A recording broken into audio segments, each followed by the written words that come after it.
Will the meeting please come to order? Adequate notice of this meeting, as required by the Open Public Meetings Act of 1975, has been provided by a notice published in the Home News Tribune on December 28, 2018, and posted in the main lobby of the municipal complex on January 5, 2019. Now, before I ask you to join me in the Pledge of Allegiance, I just wanted to take a moment. We lost one of our own. I always think of our planning board family, and we recently, Michael Carr passed away, the engineer. And so after we do the Pledge of Allegiance, I just wanted to ask for a moment of silence in Michael Carr's memory. He will be missed. Did anyone else? Yes, thank you, Madam Chair. I feel the same way. We had a moment of silence at our council meeting last week, too. He was a good engineer, a smart engineer, a tough guy, but he was fair.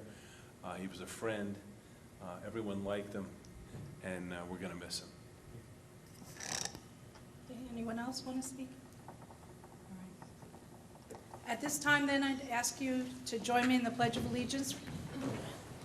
I pledge allegiance to the flag of the United States of America and to the republic for which it stands, one nation, under God, indivisible, with liberty and justice for all.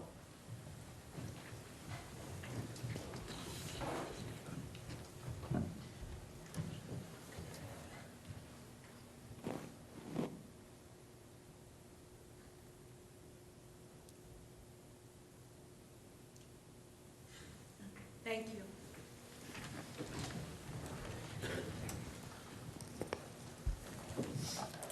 Okay, Lillian, roll call. Ms. Ruggieri? Present? Mr. Pippola? Here. Mr. Corrett? Here. Councilmember Sandelsky? Here. Mr. Soltesz? Yes. Mr. Peasy? Here. Mr. Khan? Oh, not present. Mr. Singh? Yes. Mr. Reeder? Yes. Mr. Zing? Yes. Attorney Rubin? Here. Mr. Bignell? He was here. He was here. Pick up the plans. Oh, okay. Well, he's here. Okay, we can move forward with the resolutions. Okay. Acceptance of minutes, there are none. On to resolutions. P5214, Goldberg Builders, 45 Preston. Madam Chair, I'd like to make a motion to approve Resolution P5214. I'll second that. Okay, Lillian? Ms. Ruggieri? Yes to approve? Mr. Pippola? Yes. Mr. Corrett? Yes. Councilmember Sandelsky? Yes on the motion. Mr. Soltesz? Mr. Peasy? Abstain. Mr. Singh? Yes. Mr. Reeder? Abstain. Mr. Zing? Yes. This resolution is approved.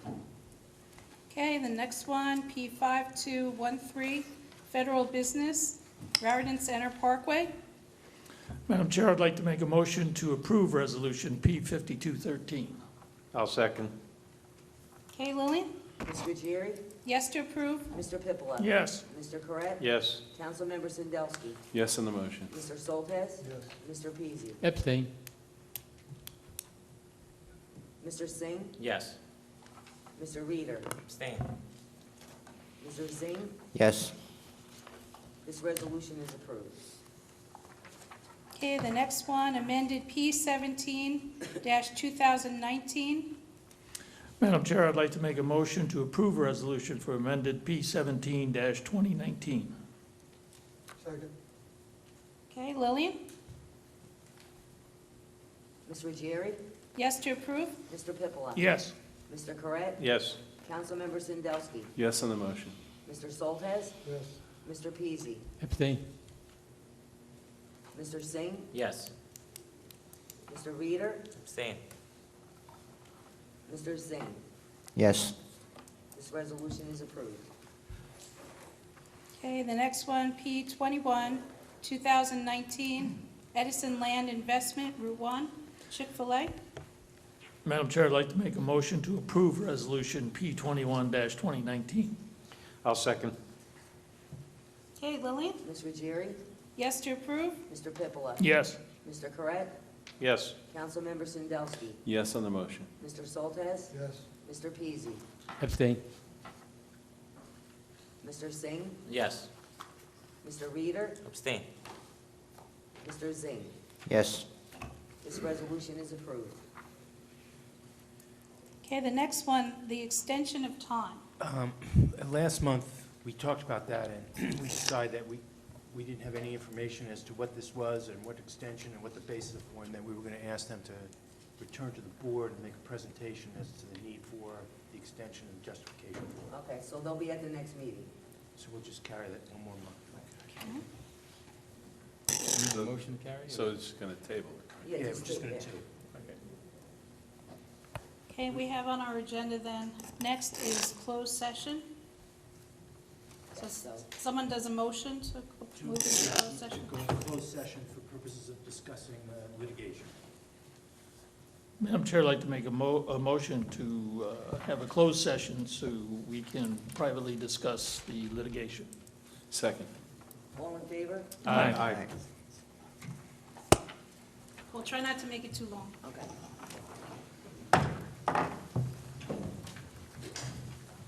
Are we ready? Will the meeting please come back to order? Hopefully it wasn't too long. Everyone's been patient with us. Madam Chair, I'd like to make a motion to authorize you to sign and agree to the settlement agreement as presented by our counsel. Second. Okay, do we do an individual vote? We can do all in favor. All in favor? All in favor? Aye. Thank you. Now, we're going to skip around on the agenda. We're going to the bottom of the page. That's going to be our first application. Amended P2-2017, Camp Kilmer, Road 2, Block 3.E, Lot 3.013.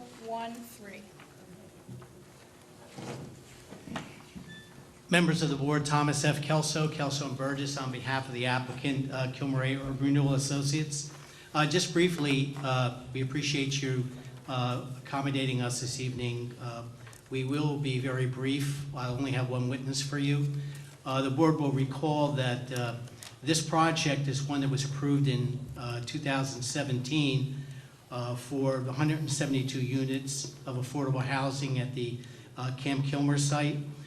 My client, Kilmer A. Urban Renewal Associates, is the applicant and the designated redeveloper for that project, and the plan has been developed in accordance with the Camp Kilmer redevelopment plan. We were back before you again recently for some modifications to the plan, and once again, we're back here this evening just for some minor changes, particularly with regard to lighting, but there are several other odds and ends with regard to the site plan that were reviewed by the TRC that we'll just brief you on so that you are aware of them. The project itself is actually under construction, and we're just looking to be able to have you confirm the changes, particularly with the lighting. So with that as an overview, I would call for my first and only witness, Mr. Gregory Domalewski, our engineer, civil engineer for the site. Do you solemnly swear or affirm the testimony you're about to give is the truth, the whole truth, and nothing but the truth? I do. Please state and spell your name for the record. Sure, my name is Gregory Domalewski, last name spelled D-O-M-A-L-E-W-S-K-I. If I would, members of the board, Mr. Domalewski has been sworn previously and accepted on this application several times, so we would ask that you consider him again. I assume your credentials haven't changed? No change to the credentials. You're And you still still- licensed in the you state still of New have- Jersey? Still licensed in the state of New Jersey with an active Okay, license. we'll accept you as an expert in your field. Thank you. I'll just ask you the basic overview question, Greg. If you could give the board just an overview of the project site, the status, and then if you could just review the engineering changes that are being done and are being asked to be approved this evening. Absolutely. So the site is currently under construction, as Mr. Kelso had mentioned. Most of the site curbing is in. I believe all the asphalt is in place at this time, and base coat. Majority of the utilities are installed. Public utilities have not been installed yet. We're still working with the public utility companies. That's one of the changes on the list. The building, from the Phase A building is now vertical. So I don't know if you guys have driven past the site, but the foundation is done. They're working on framing there. The stair and elevator towers are done up to the building roof level. And they're now in process of framing the whole building out for Phase A. So that's sort of the status of where the construction site's at. So now I'll go through the list of changes that we had proposed to the TRC 2 weeks ago when we were here before the TRC. And that includes a number of utility changes that I talked about, mostly from meetings with PSE&G, with New Jersey American Water, to go through where, and the cable and telephone provider out there, Verizon and Optimum. And what it came down to was they wanted to adjust their conduits slightly per their designs and where they needed to make connections in. So that's reflected in the site plan set that we went through the TRC meeting with. And it's really underground changes. There also, the New Jersey American had requested that we worked with New Jersey American to relocate the water meter and the backflow preventer. And we talked about it in TRC 2 weeks ago. So there was a silver box that was in the middle of the field. We've adjusted that to to be in the Phase B portion of the building when all is said and done. Couple of changes in the front of building A and B to ensure proper drainage, a little extra drainage. There were like 2 cleanouts out in front of the building by the entry doors. We swapped them out to yard inlets, or proposed to swap them to yard inlets, just to help facilitate positive drainage around the front door. And that was a request of the contractor to make their life a little easier as they go to construct there towards the end. Again, the next thing is the gas lines and utility poles. Again, at the request of PSE&G, we modified our plans to match their proposed designs. And then the 2 sanitary lines, we changed the configuration of the sanitary just slightly into the building, eliminating a manhole and running a little bit longer lateral. Still all meets code and clearance for the other utilities in the areas.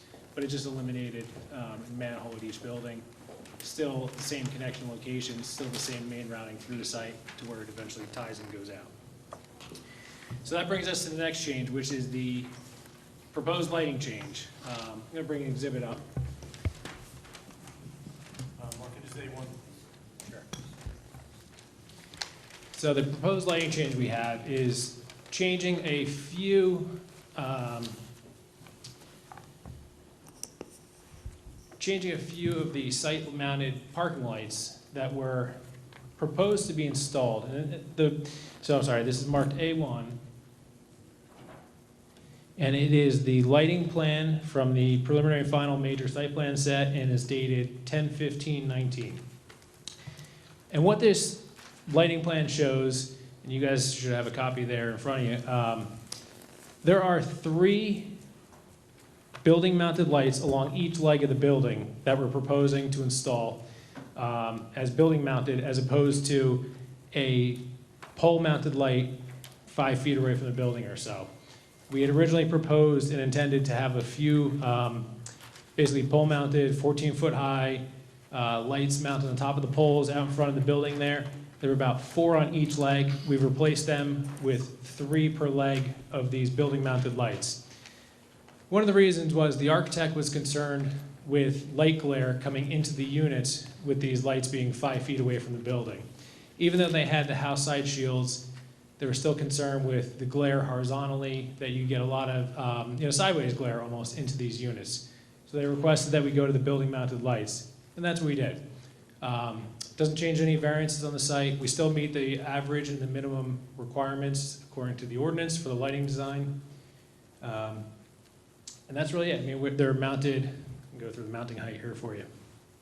So they're mounted 11 feet high on the building, which brings it between the first floor windows and the second floor windows. And they project outward at a 60-degree angle from the building out into the parking stalls here. Again, the illumination levels after those proposed lights are put in, they remain as the average and minimums that are required per the ordinance. In addition, you'll see in the lighting details, as part of this change, the community is it's a enterprise green community, and as part of that, they require IDA dark sky compliant light fixtures. And in the lighting details here, you'll see there's a pole-mounted light fixture A and B detail, and the wall-mounted light C detail. The wall-mounted light is the wall-mounted light that we're proposing as the C fixture in the site plan set that shines out into the parking lot to illuminate the parking lot and the walkways along the building. And then the Metroscape LED post-top fixture is the proposed fixture that is IDA dark sky compliant, which is required as part of the Enterprise Green Communities, which the original light that we had proposed before you guys is not IDA dark sky compliant. And what that means is that in the original light fixture, there was a bulb in the middle of the fixture, an LED bulb in the middle of that fixture. And it shined out, and it shined up just slightly. You know, if you look from above, you may see a little bit of glare. With this type of light fixture, it buries the LEDs up into the head of the fixture, and all the light goes down. So there is no light pollution that goes into the air. And that's a summary of the light changes for the site. Anybody have any questions? Yeah, Madam Chair, Councilman? aren't we, I think in accordance with our code, we're supposed to have 0-foot candles at the property line, correct? Correct. So with the north end and the south end, it looks like you got some spillage there. Yep, correct, which we had in the original design. So outside those lights, there are no changes to the lights along the rear. Those are the architectural security lights, and we brought that up in the last hearing about the benefit of having some security lights around the perimeter versus not spilling light onto the adjacent properties. And there's no change to the lights on the rears of the building at all. Okay. I'd rather make sure it's safe there than not safe. you know. And I believe that was a consensus at the last hearing. Okay, thank you.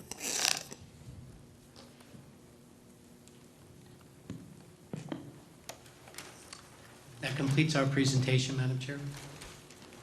Anyone, any other comments?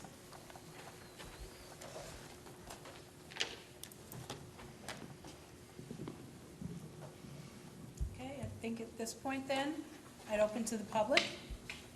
If there's anyone that would like to speak as to this application, please come forward, your name and address for the court reporter. Not seeing any movement? Seeing no one come forward, I make a motion we close public portion. All in favor? Aye. Madam Chair, I'd like to make a motion to approve the applicant's request as defined the details in his testimonies, the utility changes related to relocating the water meters, the clean-out changes, the gas line changes, and the sanitary line changes, all requested by the public utilities in conjunction with this project. Also, also included are the lighting changes, which as described here, we will change from some selected areas from pole-mounted to wall-mounted lighting. Madam Chair, I'd like to second the motion. Okay. Lillian? Ms. Jerry? Yes? Mr. Pippola? Yes. Mr. Correct? Yes. Councilmember Sandelsky? Yes on the motion. Mr. Soltesz? Mr. Peasy? Yes. Mr. Singh? Yes. Mr. Reader? Yes. Mr. Zing? Yes. This application is approved. Thank you very much for your consideration. Okay, now, we are going back to old business. So, old business, P20-2019, Edison Land Investment, Route 1, Tommy's Tavern. Ask that the applicant come forward.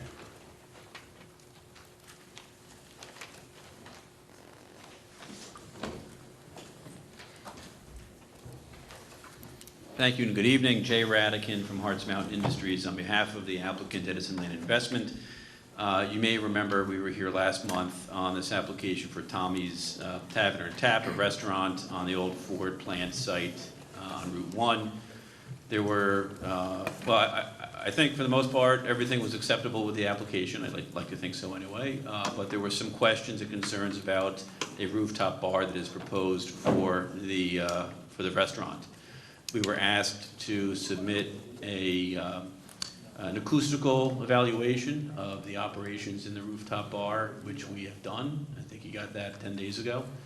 And we have the author of the report here to provide some testimony, and I'll just preface that by saying, I know at the last meeting, candidly, you may remember I was skeptical that there was going to be any impact, but you'll hear the testimony and the explanation about the potential impact, which really is not much at all. However, the applicant will stipulate that there would be no live music after 10 p.m. You'll hear some explanation from Mr. Keefe to my right, who is the author of the report, but I'll just put on the record to start things off that the applicant would stipulate to no live music after 10 p.m. Having said that, I have the author of the, was there? I'm going to swear him in. Yeah, okay, very good. Do you solemnly swear or affirm the testimony you're about to give is the truth, the whole truth, and nothing but the truth? I do. Please state and spell your name for the record. My name is Joseph Keefe, K-E-E-F-E.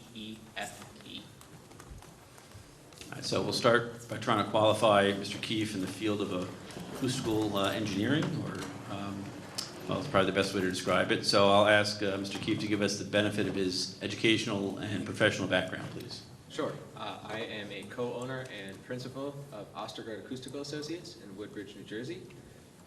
I have a Bachelor of Arts degree in physics and music from Duke University, and I've worked at Ostergaard Acoustical for 16 I'm sorry, years. I'm having trouble hearing. Pull the mic closer. I'm sorry? You're the acoustical expert. I can hear myself, I so can hear yourself. I will repeat that. I am a co-owner and principal at Ostergaard Acoustical Associates in Woodbridge. I've worked there for 16 years doing various acoustical consultation projects, and I have a Bachelor of Arts degree from Duke University in music and physics. And have you been qualified as an expert in this field, and have you testified before boards or other agencies in the state of New Jersey? Yes, I have. So I would offer Mr. Keefe as an expert in the field of acoustical engineering. Have you ever testified in Edison? No, ma'am. Any other places nearby that you've testified? Yes, I testified in a municipal court in a trial proceeding in Rutherford, and I've testified in front of a municipal board for Midland Park up in North Jersey. Have you, Madam Chair? Yes. Have you testified in a situation like this where we're evaluating noise from existing buildings or new buildings or new construction? Yes, that's typical for our consultation and analysis. Okay, thank you.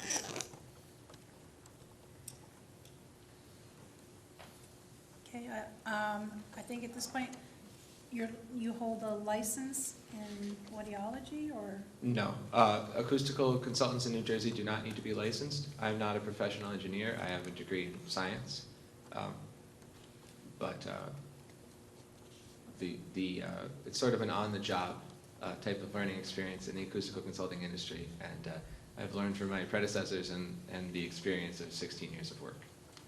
And you were the one that prepared this report that I'm holding, Yes. so. So I'm just gonna look at our attorney. Can we accept him as, That's the board's goal. There's no reason you can't. okay.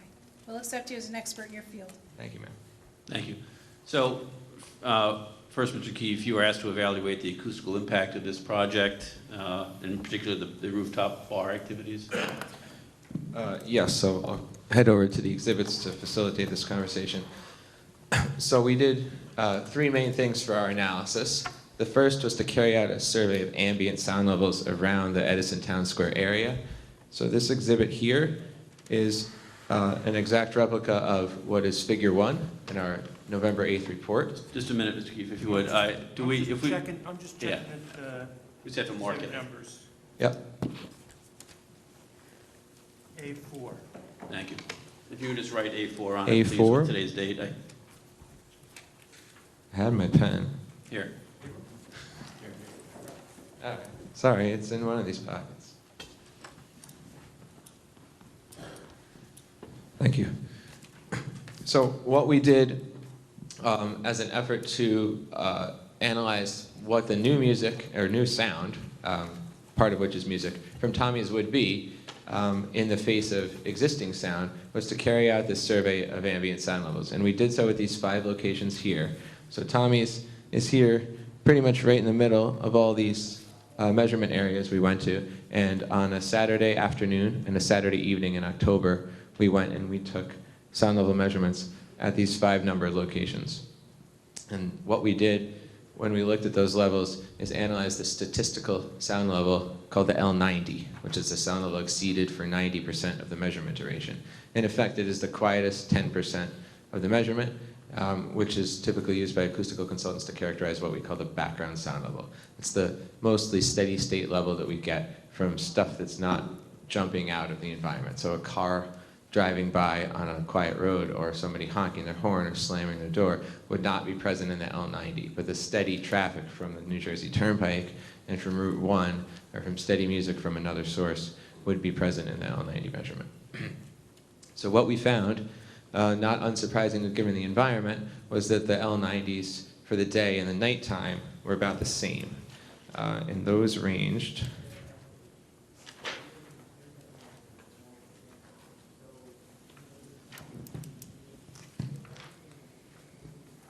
those L90 values ranged from about the mid-50s to the mid to high 40s on an A-weighted decibel scale. So A-weighted decibels, or an A-weighted sound level, is basically a standardized metric for how loud something sounds to the human ear. So the frequencies are weighted less at low frequencies where we don't hear well, and are biased towards the mid and high frequencies where we do hear well. So we then took the architectural drawings for Tommy's and the site plan, and we developed a 3-dimensional acoustical model of the Tommy's building geometry, specifically how it relates to how tall it is above the parking lot, how high the parapets are, where and how tall the bulkhead is for the elevators and stairs and things like that. And we plopped it into the civil engineering drawing, which has all these houses around it, the specific terrain elevation contours to talk about when the ground goes uphill and downhill and all that. And what we can see is on the next 2 exhibits. So this first one is a exact recreation of figure 2 in the November 8th report. And we should label this A5, please. A5, got it. So what we see here is a projection of a single source on the Tommy's roof that's been adjusted in our model to be 95 dBA at a distance of 20 feet. So if you were at a bar and a live band was playing, that would be very loud. You would have to yell to your neighbor to understand what's happening. And the reason we picked this level is it's a worst case design level. Any louder than that, and Tommy's can't operate as a restaurant. The servers won't be able to hear their customers, the bartender won't be able to take an order, so on and so forth. It's not likely that sustained levels at that, sustained sounds at that level would occur. It's likely that during a live music scenario, you would have little blips that approach that high. But in New Jersey, it doesn't matter how steady the violation or lack of violation is, it just matters that it occurs at least once. So that's why we analyze this level as a conservative analysis. And what it shows is that up at receptors A, B, and C, which are north of the site and relatively far away, the projected live music sound levels are in the low to high 40 dBA range. And we're most interested in comparing this number against the 50 dBA limit, which is the nighttime limit given by the New Jersey noise code. So at those receptors ABC, and also over D, not at D, at ABC we comply. But at D through G, which are closer to the site and are also less shielded by the building structure, we exceed the 50 limit. So this analysis indicates that worst case live music sound levels from Tommy's would not be expected to comply with a nighttime noise code limit, the limits of which begin at 10 o'clock p.m. So for that reason, we are stipulating that there won't be live music performed after 10 p.m. from Tommy's. Because live music is not a typical everyday activity at Tommy's, we were also asked to analyze a more common scenario, and that would be the sound from the sound system on the roof. And that would typically be used to play back audio from TV programming, for example, watching a sporting event, or background music at a level such that it would be prominent, but wouldn't completely interfere with your ability to communicate. So our design level selection for that is 75 dBA, uniform throughout a seating ear height on the rooftop. So the way we modeled that was an array of points, which you can see here if you have good eyesight. Mr. Chief, I'm sorry, I'm going to Yes. interrupt to ask you to, could you mark that as A6, Oh, please? excuse me, of course. That's all right. So each blue plus symbol is a unique noise source in this model. And what we did was, they're meant to represent loudspeakers that are mounted 11 feet above the roof, which is the approximate height of the architectural canopy and other structure that will be up there. So we adjusted the output level of those to mimic the shape of a typical music spectrum, just like we did for the live band source. But there's a lot more sources here, and we adjusted their individual levels to create that 75 dBA level throughout the rooftop area. And what that does is it gives us a worst case prediction of how background sound levels will radiate off the roof. In fact, it won't be this bad because our sound sources are omnidirectional radiators, but in reality, a speaker is focused to point more sound where it's aimed, which will be somewhat down in this case, if not all the way down, and it will radiate less sound up into the sky, which is what we care about. So what this run of the model, or this iteration of the model shows us, is that at receptors A, B, and C to the north, we're down in the 30 dBA range or less. And in the face of the mid to high 40 dBA background sound levels that we surveyed, we can strongly conclude that you won't be able to hear Tommy's sounds at those locations north of the site. That conclusion applies to receptor D as well, down at 31 dBA. As we get over to F and G, which are a little closer to the site, and also south of the site where we don't have the the bulkhead working in our favor, we're looking at predictions in the low 40s. Those are still well below the ambience we measured. It does tell us that we will perhaps occasionally be able to faintly perceive that something is coming from the direction of Tommy's, but it is unlikely to be discernible as any particular thing. And most importantly, we have a significant margin of compliance at all these receptors relative to the 50 dBA nighttime limit. So that shows that this sort of activity from background music or TV program audio will comply with the noise code limits that apply to the application 24 hours, 7 days a week. Thank you, Mr. Keefe. That's all I have for the witness. Madam Chair. Mr. Corrett?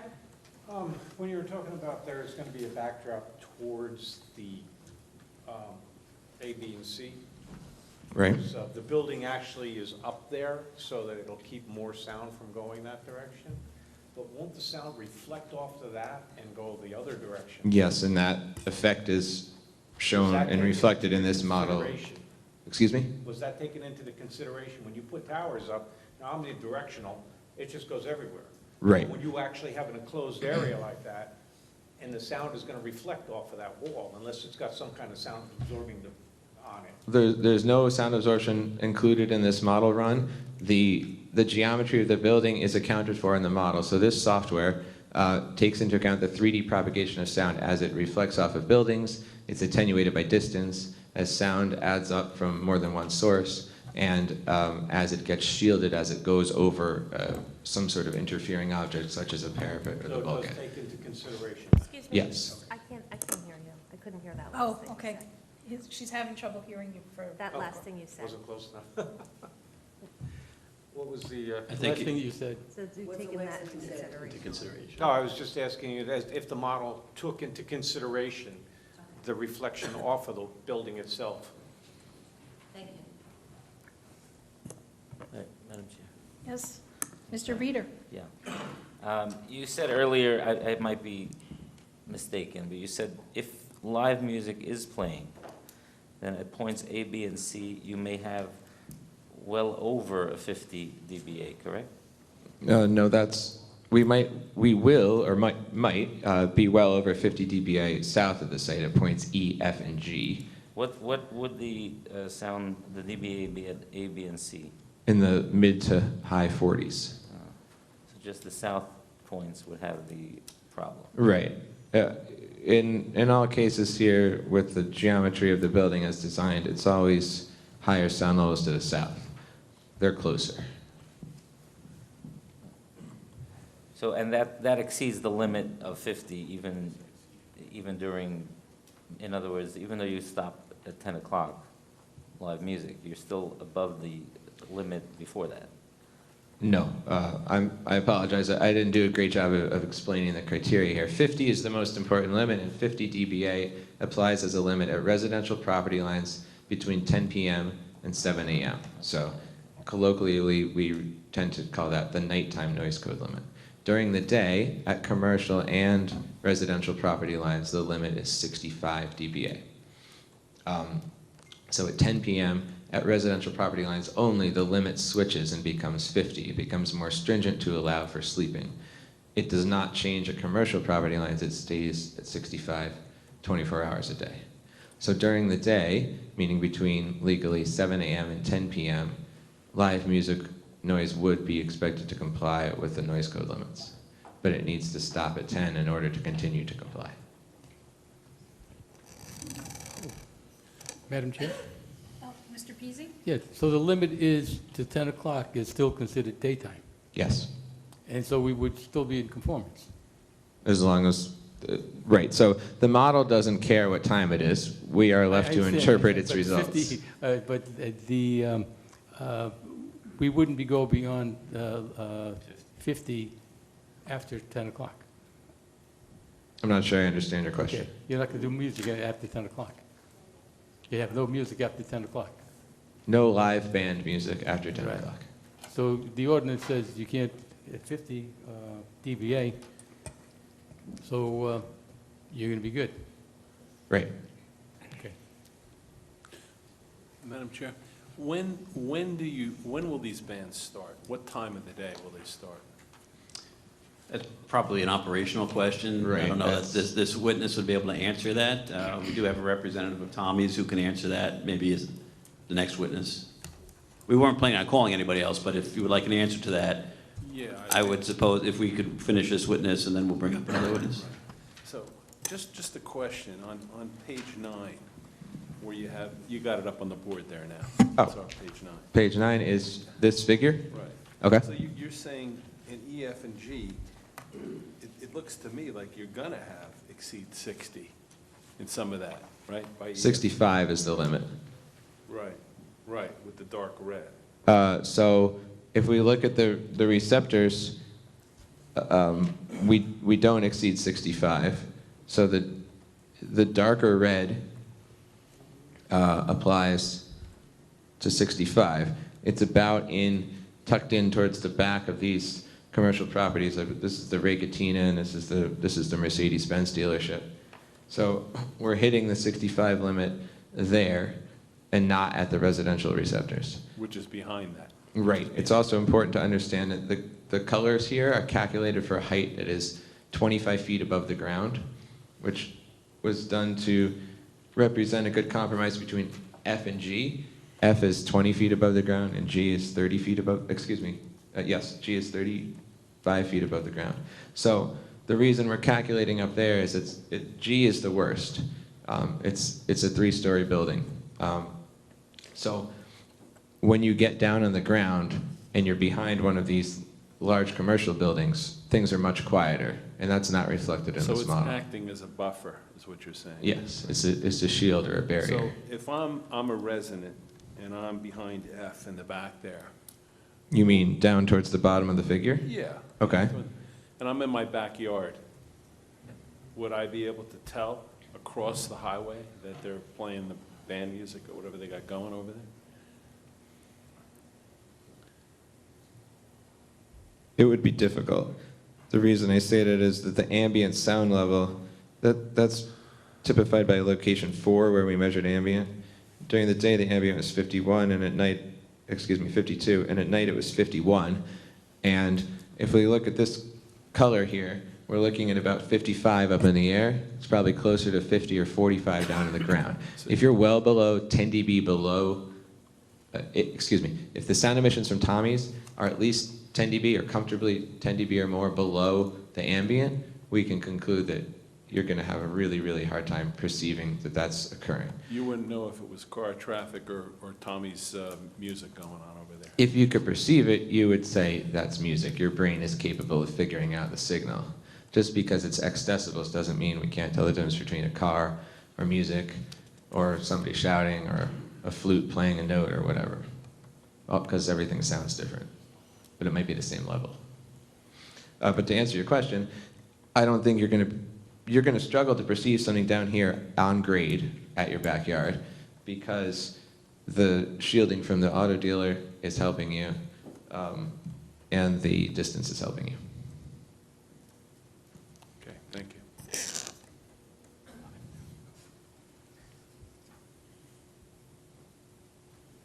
Anyone else? Mr. Pippola? Yes, I'm looking at your page 6 summary. You stated in your conclusions, I think, that music would not go on after 2,200 hours. Right. Live music. Sorry? Live music. Live music. Now, what are you looking at there to tell you, and I'm looking at 2156 hours and 2213 hours. What are you looking at? I'm looking at the L90, L50, and L10. Is that what you use as the criteria? No.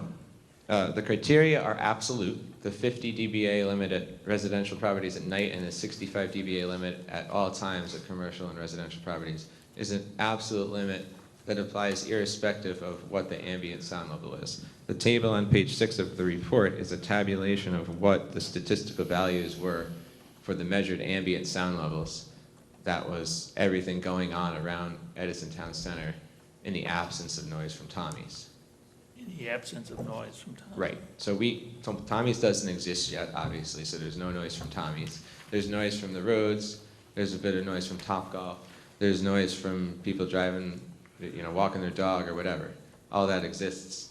All that just exists. So what we do is we're looking at the ambient sound level because as an acoustical consultant, if our emissions are much higher than the ambient, that's a concern to us and our client. And if they're much lower than the ambient, that's a very concrete conclusion that we're going to have trouble perceiving this noise. All right, so I think where I'm groping here, I'm looking for, why don't I see a chart? Same thing comparing with Tommy's music. The chart in table 6 is a chart of measurement results. The figures presented here on the easel and in the report, figures 2 and 3, are calculation results. The reason we use a calculated result and we show this color contour is because sometimes we care, like we just had a question about, what happens at this other place, right? So we just asked about down here, somewhat south of F. These sorts of figures and these calculation results that the software can create allow us to answer that question with confidence. So you are summarizing, you are saying that with the music up until 10 o'clock, with Tommy's playing a live band music, up until after or prior to 10 o'clock, that will not exceed 65 decibels. After 10 o'clock, It will not exceed 65 decibels at all times of day, including after 10 o'clock. because there will be no live music after 10 o'clock. But I'm saying, That's one reason. The other reason is our model projections show that it won't go up to 65. If the model showed that we exceeded 65, we would be presenting that live music can't happen at all because it's a noise code violation during the day as well as at night. But our conclusion is that we have a violation that would occur at night, therefore we won't allow that activity to happen, but during the day it's permissible because it doesn't exceed the daytime limit.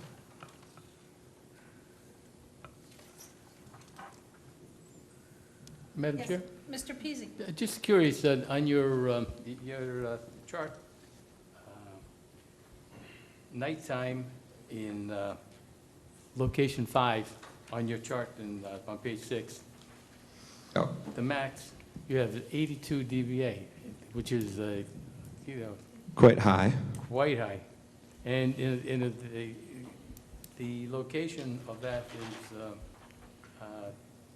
number 5, which At night, at night. a truck cab drove past me. Okay. I know something had to Yeah. occur. Right. This is one of the reasons we look at the L90. I mean, I could sneeze or something and put the max level up very high. So we're not particularly concerned about that.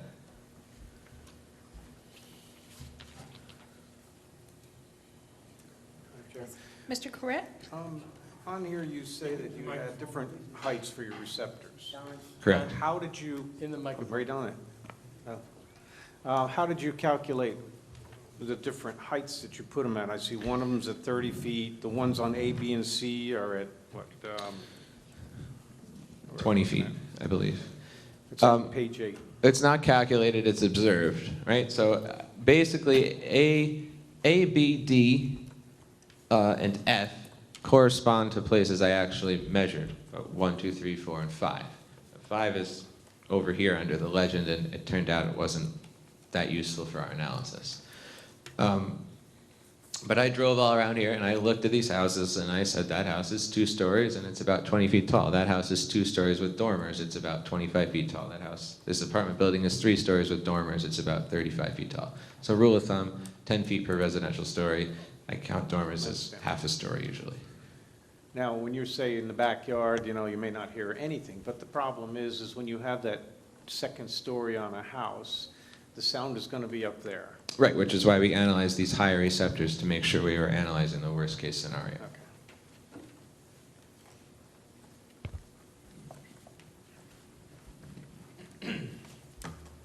So, Mr. Keefe, just to be clear, the numbers that are reflected on the graph in front of you are numbers projected at the higher elevations, but your testimony was that when you're at the ground level, it's going to be even quieter or lower decibel levels and reflected on that chart. That's correct. We always strive to make sure that this is presenting the worst case when we do an analysis like this. And I remember in the office before we published this report, one of my coworkers said, well, what is it down here, but a little closer, because we're not too far from 65. And I said, oh, we better check. So we put a receptor down here, and it was in the 50s, because we're so much lower. We don't have any shielding from these buildings going to a high receptor, but we get a lot of shielding from the buildings in the ground when we go to a lower receptor.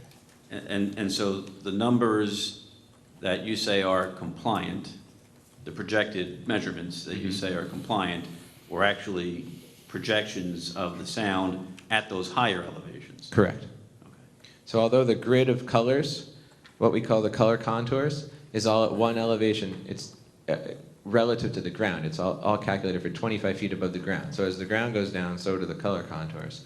The receptors can be at points an independent elevation from the color contours, and they are. They are all set to represent the worst case upper window at whatever house is represented by that receptor. Yes, Mr. Reader? All right. Obviously, this is as accurate as a computer can get, right? Is there a way to, this is a question for the board, or is there a way to do this test once there's something there and put a band up and have them play and then go to certain spots and see if it's a noise level issue? Because if it is, then we get, the public says, hey, you guys approved something that wasn't supposed to be because we're getting disturbed. You're going to have a real hard time measuring this in the face of the Turnpike and Route 1 noise, which speaks to the fact that it won't really be a problem. If there's live music during the day, you can try to measure it, but live music is not a steady signal.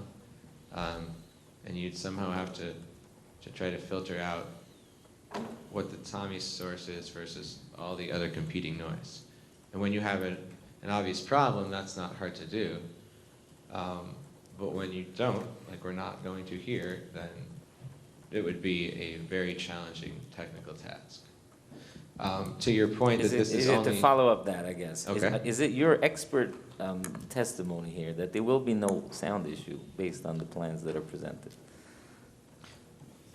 we're aware that individuals can be very noise sensitive, and there's no way of predicting where those individuals might live, or what they might speak up about, or what might set them off. So no, I cannot unequivocally state that there won't be any issues, because one person in the township of Edison would count as an issue potentially. What I can say is that we meet the code limits. We do so by a comfortable margin of safety for live music during the day. We do so by a extremely large margin for background music and background TV audio at night, and the model predictions are based on worst case assumptions. So it is my expert opinion that what we're showing here on these figures won't be that loud in real life. But we hang our hat on these numbers because you always need an engineering factor of safety.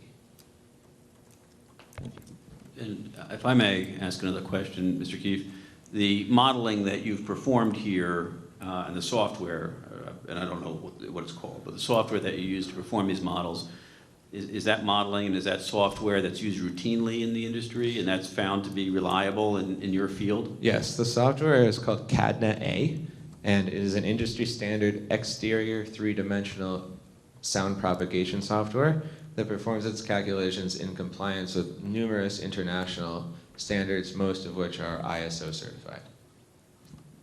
Can you just, I'm going to ask because I'm just going to guess the court reporter would like to know how to spell the name of the software? Capital C-A-D-N-A, capital A. Thank you.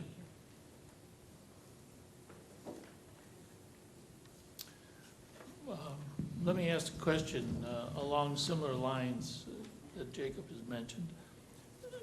You've got, specific numbers down there for DBAs. In this whole process, what is the accuracy, plus or minus what? Of our predictions, Yes, of those numbers. 1 to 2 decibels. 1 to 2 decibels. Mm-hmm.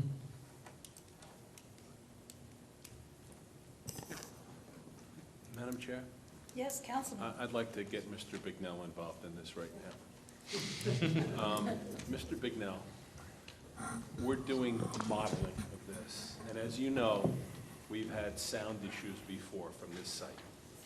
I want to make sure that we ensure that those residents in the residential area are not going to be affected by this.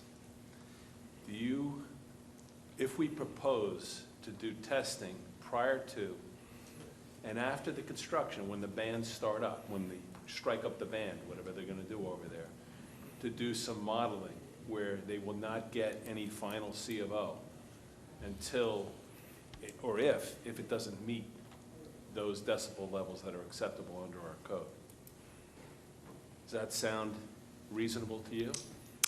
I think you have to do something, because what happens is we allow it, and then it interferes with the quality of life for the people that are out there, and then you know what happens, and we wind up with all the craziness, and we've been out there at 11 o'clock at night, you and I and Mr. Soltez, with lights and noise, and we're just talking about bands right now. How about the crazy drunks that are screaming, "I beat you," in their game that they're playing out there, or whatever.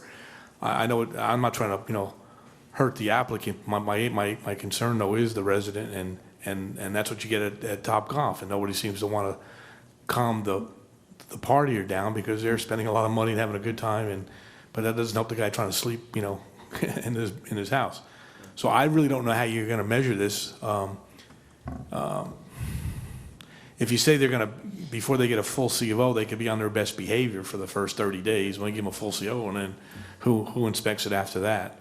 I don't know what mechanism you can use. All I know is that you're not supposed to exceed the decibel, 50 at 10 o'clock or 11 o'clock at night, and 65 during the day. And you probably won't be able to hear it with the traffic that's out there during the day. It's at night that I'm concerned about. So I don't know how to do this, because I know we're going to go out, we're going to measure now for CarMax after they get done tearing down the Clayton Block plant. And they're in the middle of doing that now, so we haven't gotten to that step yet. this troubles me when I have it with the open ceiling. I just, I don't know, I don't know how you enforce it. You know, how do you get the zoning officer there at 11 o'clock at night? How do you get the health department there to do the measuring, you know, at 11 or 12 or 1 o'clock in the morning? If you call the police, they don't want to be bothered because that's not something they don't normally do. That's when I work. So that's the, you know, that's the hard part. Right, So, right. Right, but I think, if I may, the testimony and the analysis here is, I think it's unrefuted. I mean, I don't know that there's any challenge to the conclusions with respect to noise. Again, after 10 p.m., there won't be live music, and that the decibel levels projected for just ambient music and conversations at the rooftop bar are well below nighttime limits as projected, and we did hear that same testimony with Topgolf. yeah, but I think the And so, comparisons with I know due it's a bigger respect- operation and Yeah, it's it's a- open, but it's still open. You still have an open space there, It- so I'm just concerned. It's just an entirely, and I understand this, I'm not trying to be insensitive. I mean, I've heard a lot of the complaints about Topgolf, and so Mr. Bignell, I certainly understand the concern, but this is a very different operation. And I don't think the comparisons are fair, frankly. I think this is, you know, I think the science here is pretty cut and dried. So I think that the board can't, with due respect to the board, can't act on this application on the possibility that there might be a violation at some point in the future. I think we've made the stipulation that there won't be live music after 10 p.m. And consequently, the data shows that all day up until 10 p.m. and then after 10 p.m., so all day, we don't approach sound limitations imposed by law. And I think, I understand there's a leap of faith with Topgolf, but again, I think a leap of faith here is a much, much smaller leap of faith. I would also point out that I have another question before you go. I want to ask our engineer, Mr. Carley, what do you think? Oh, okay, he was trying to. Yeah, thank you. Thank you, Councilman. Madam Chair, taking a look at the analysis, there's a couple of points that the analysis points to. You have a 3-foot 10-inch parapet around that rooftop deck, and you have a 3-foot 6-inch glass panels that are set atop it. So essentially, you have a 7-foot wall around that deck. I am sure that there are architectural approaches to those glass panels that you can attenuate noise, right? I saw your review comments and I looked into that and I would advise against it. Why? The reason is when this figure does a good job of showing it, and I understand you can't see this well, so figure 3 in the report. It's the same thing. Right, so we can see a pretty good notch going to the north caused by the building structure. So we have a lot more red down to the south and encroaches into the Route 1 area, and the red doesn't leave the site parking lot to the north. What's happening is that the building is blocking noise. Noise bounces off the parapet, which we modeled as 3 foot 10 inches tall over the roof as a solid surface. And then, based on the current architectural design, sound can spill out the glass parapet because there's gaps. If we make that solid, we get sound pinballing between the penthouse and the glass a lot more than it would. And I ran the model this morning to look at that, and receptor A goes from live music from 48 dBA to 52 dBA. But I'm not suggesting putting a solid mass there. I'm suggesting building materials that would absorb sound and the energy. Well, it's a glass wall. Glass doesn't absorb sound. I understand that, but you can stagger the glass panels and things of that nature such that it reflects off of, and not all of that upper floor will be glass, right? Other than the stairwell opening on the east side of the north wall, yes, it will all be glass. I'm not an expert, but I would suggest that you could fall off the roof otherwise. You are an expert, right? I'm not an expert in the design of the parapet Yeah. wall. I would suggest that there are architectural approaches to attenuating some of the sound that is of concern to the board. There are lots of ways to make this site quieter, but none of them are necessary. We have a huge margin of compliance with the anticipated use. It wouldn't be reasonable to require the applicant to further reduce the sound by more than 10 decibels below the noise code limit. That's an unfair restriction. Mr. Corrett? I have one more question. In your modeling, did you include in there, say, they're going to have different games and things on the roof, and when you start having a group of people playing games, they get loud, and it gets loud. I work at a college, I know. So what's the question? Was this put into the model? No. That sound, that from Unamplified people human partying voices and- are not regulated in New Jersey. Okay. So this is also going to happen, this is what happens at Top Golf. You have people up there and they start getting loud, and that's where the complaints come in. I understand that that might happen, but that is not regulated. Therefore, as a If it goes professional, over the decibels, though, we can't analyze that and compare it to a code limit, right? There's no code limit for that noise. The reason you're not allowed to restrict that is because you can't control it, you can't turn it down, you can't tell people they're not allowed to make noise in a practical fashion. yeah, that's the problem. So, Madam Chair, Yes, Councilman. I have a couple more questions. So I think I need to know, like, how many speakers are going to be there around the stage? Is there going to be a stage there? Will it be elevated? Will they be up off the ground, the band, or will they be on ground Are you asking level? about live music or background speakers? I'm asking about live music. So- And both. I'm asking about both. Well, right. So I can't speak to the operational numbers, but you needn't be concerned about the accuracy of our analysis because of that. Because like I said before, the level of that was modeled was calibrated to this level of 95 decibels at 20 feet. So you can get that out of one speaker. There's certainly loudspeakers that are more than capable of that. But if your band has 2 or 4 or 6, they're not all going to do that individually and then sum up to an even higher level. It's a practical limit where the restaurant operator, the bar manager, whatever, for the evening, and the band work out how loud they want to get. And our expertise indicates that you don't want to go over 95 dBA. So whether there's 30 speakers or 1 speaker, the output off the roof should be the same. Well, we got, and I hate to bring this up again, okay? But we got into this same situation with Topgolf, okay? And we let them regulate it, okay? And that regulation got us nothing but aggravation, okay? So I'm gonna do everything in my power to stop that from happening again, okay? Makes And sense. if that means taking a decibel reading like we did with CarMax, and then doing another one after, I don't care, 30, 60, 90 days, 120 days, whatever it is, to make sure it's not exceeded. And I don't even know when your band is gonna start. I don't know what month. I don't know what time of the day, because another guy's gonna answer that question, the attorney said. He's not gonna answer it now. I wanna make sure that we protect those residents going forward for the future. These models are great, okay? Reality is what we deal in, is reality. That's what we gotta deal with, okay, the people. I understand that. And that's what we wanna make sure we avoid that reality that we had last time with Topgolf. You know, unfortunately, my trust level isn't high right now, okay, with that, okay? Madam Chair? Yes, Mr. Peasy. Yeah.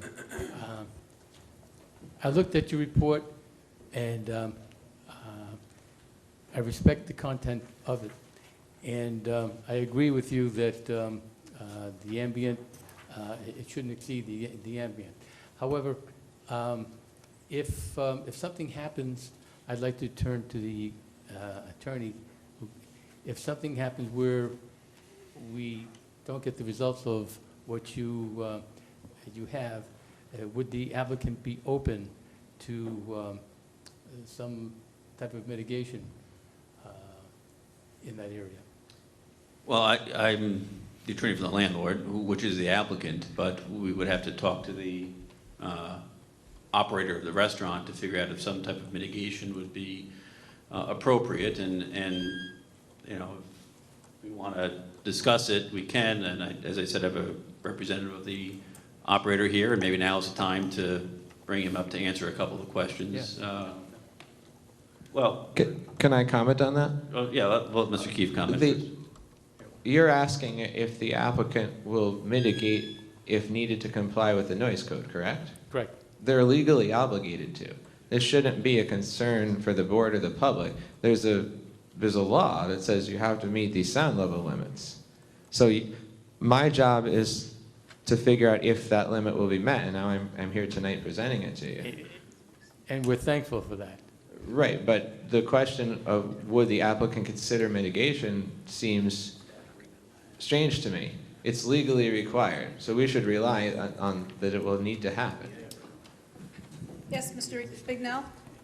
See, we're back to that again, because we heard the same testimony from other applicants up there, and what happens is, you have to send staff out there at 11 o'clock, 12 o'clock, 1 o'clock in the morning to do the measurements, and then, let's put them on notice. If you call the police don't want to know about it, because it's not something they enforce, and so we're back to that again. So we're on the honor code, and the honor code hasn't worked up there. So that's a troubling comment to me. We know what the law is. It's 65 and 50 decibels, and here we are still, playing around with it. But so that's a concern. So that was the question you asked me before, Councilman. How do we enforce that? And I don't know. But the projected delta here is pretty substantial, and again, I would suggest, with due respect to the board, that I don't know that it's prudent to deny something just because there might be a violation when the data shows clearly that we're going to be well below the levels that create a violation. Now, having said that, and you'll hear a testimony from a representative of the operator in a moment, but having said that, having just discussed this with the gentleman to my right, if the board were to approve this as proposed, the applicant and really the operator would stipulate that if there are exceedances after operation begins, that we would take some sort of architectural steps to, whether it's, as I think someone suggested, maybe staggering the glass on the parapets. We would be willing to, as a condition of approval, stipulate to architectural measures to try to diminish the sound. But I believe Mr. Keefe was right on the money earlier when he said it's not going to happen. I mean, in my words, it's not going to happen. But again, I would present, and maybe now's the time for the test, if Mr. Rubin wants. Madam Chair, I just want to make one other point. Yes, Mr. Bignell? I like the idea that they're going to turn the music off at 10 o'clock, or the live band. I only have a question that, though, what happens at that point? Do we go to, canned music or, stereo music, or? Probably a question for this gentleman to my right. And will that can that be electronically controlled, where the manager doesn't say, oh, the crowd's hot tonight, let's crank the music? There's a computer that says, no, after 10 o'clock it stays at a certain decibel. Is there something we can do like that can control the volume? Yeah, can we swear this gentleman in, and you can answer some of these questions? Do you solemnly swear or affirm the testimony about to give is the truth, the whole truth, and nothing but the truth? I do. Please state and spell your name for the record. Timothy Selkov, last name Selcov. Mr. Selkov, what is your role with with Tommy's? I'm the Director of Operations for the company. Thank you. And as part of that, you are responsible for operations at the existing restaurants? Yeah, so I oversee and manage all operations for the restaurants. Okay, thank you. So, Mr. Selkov is a fact witness. I don't know that we need to qualify him in any other way. You heard a question earlier from one of the gentlemen on the board about when the bands for live music would start playing. Do you have an answer to that? Yeah, absolutely. So, and our goal with these bands isn't the 9-piece, Brian Kirk and Jerks going up there and going crazy. I mean, it's a 100-person rooftop bar. This isn't a concert venue that we're trying to create up there. We're trying to create the happy hour vibe, the guys playing the acoustic guitars, having nice background music while people are drinking, hanging out, lounging, eating. We're a restaurant. That's what we're trying to go for up there. And we're just trying to create a great atmosphere because people love live music. And we're looking at it from 6 to 9.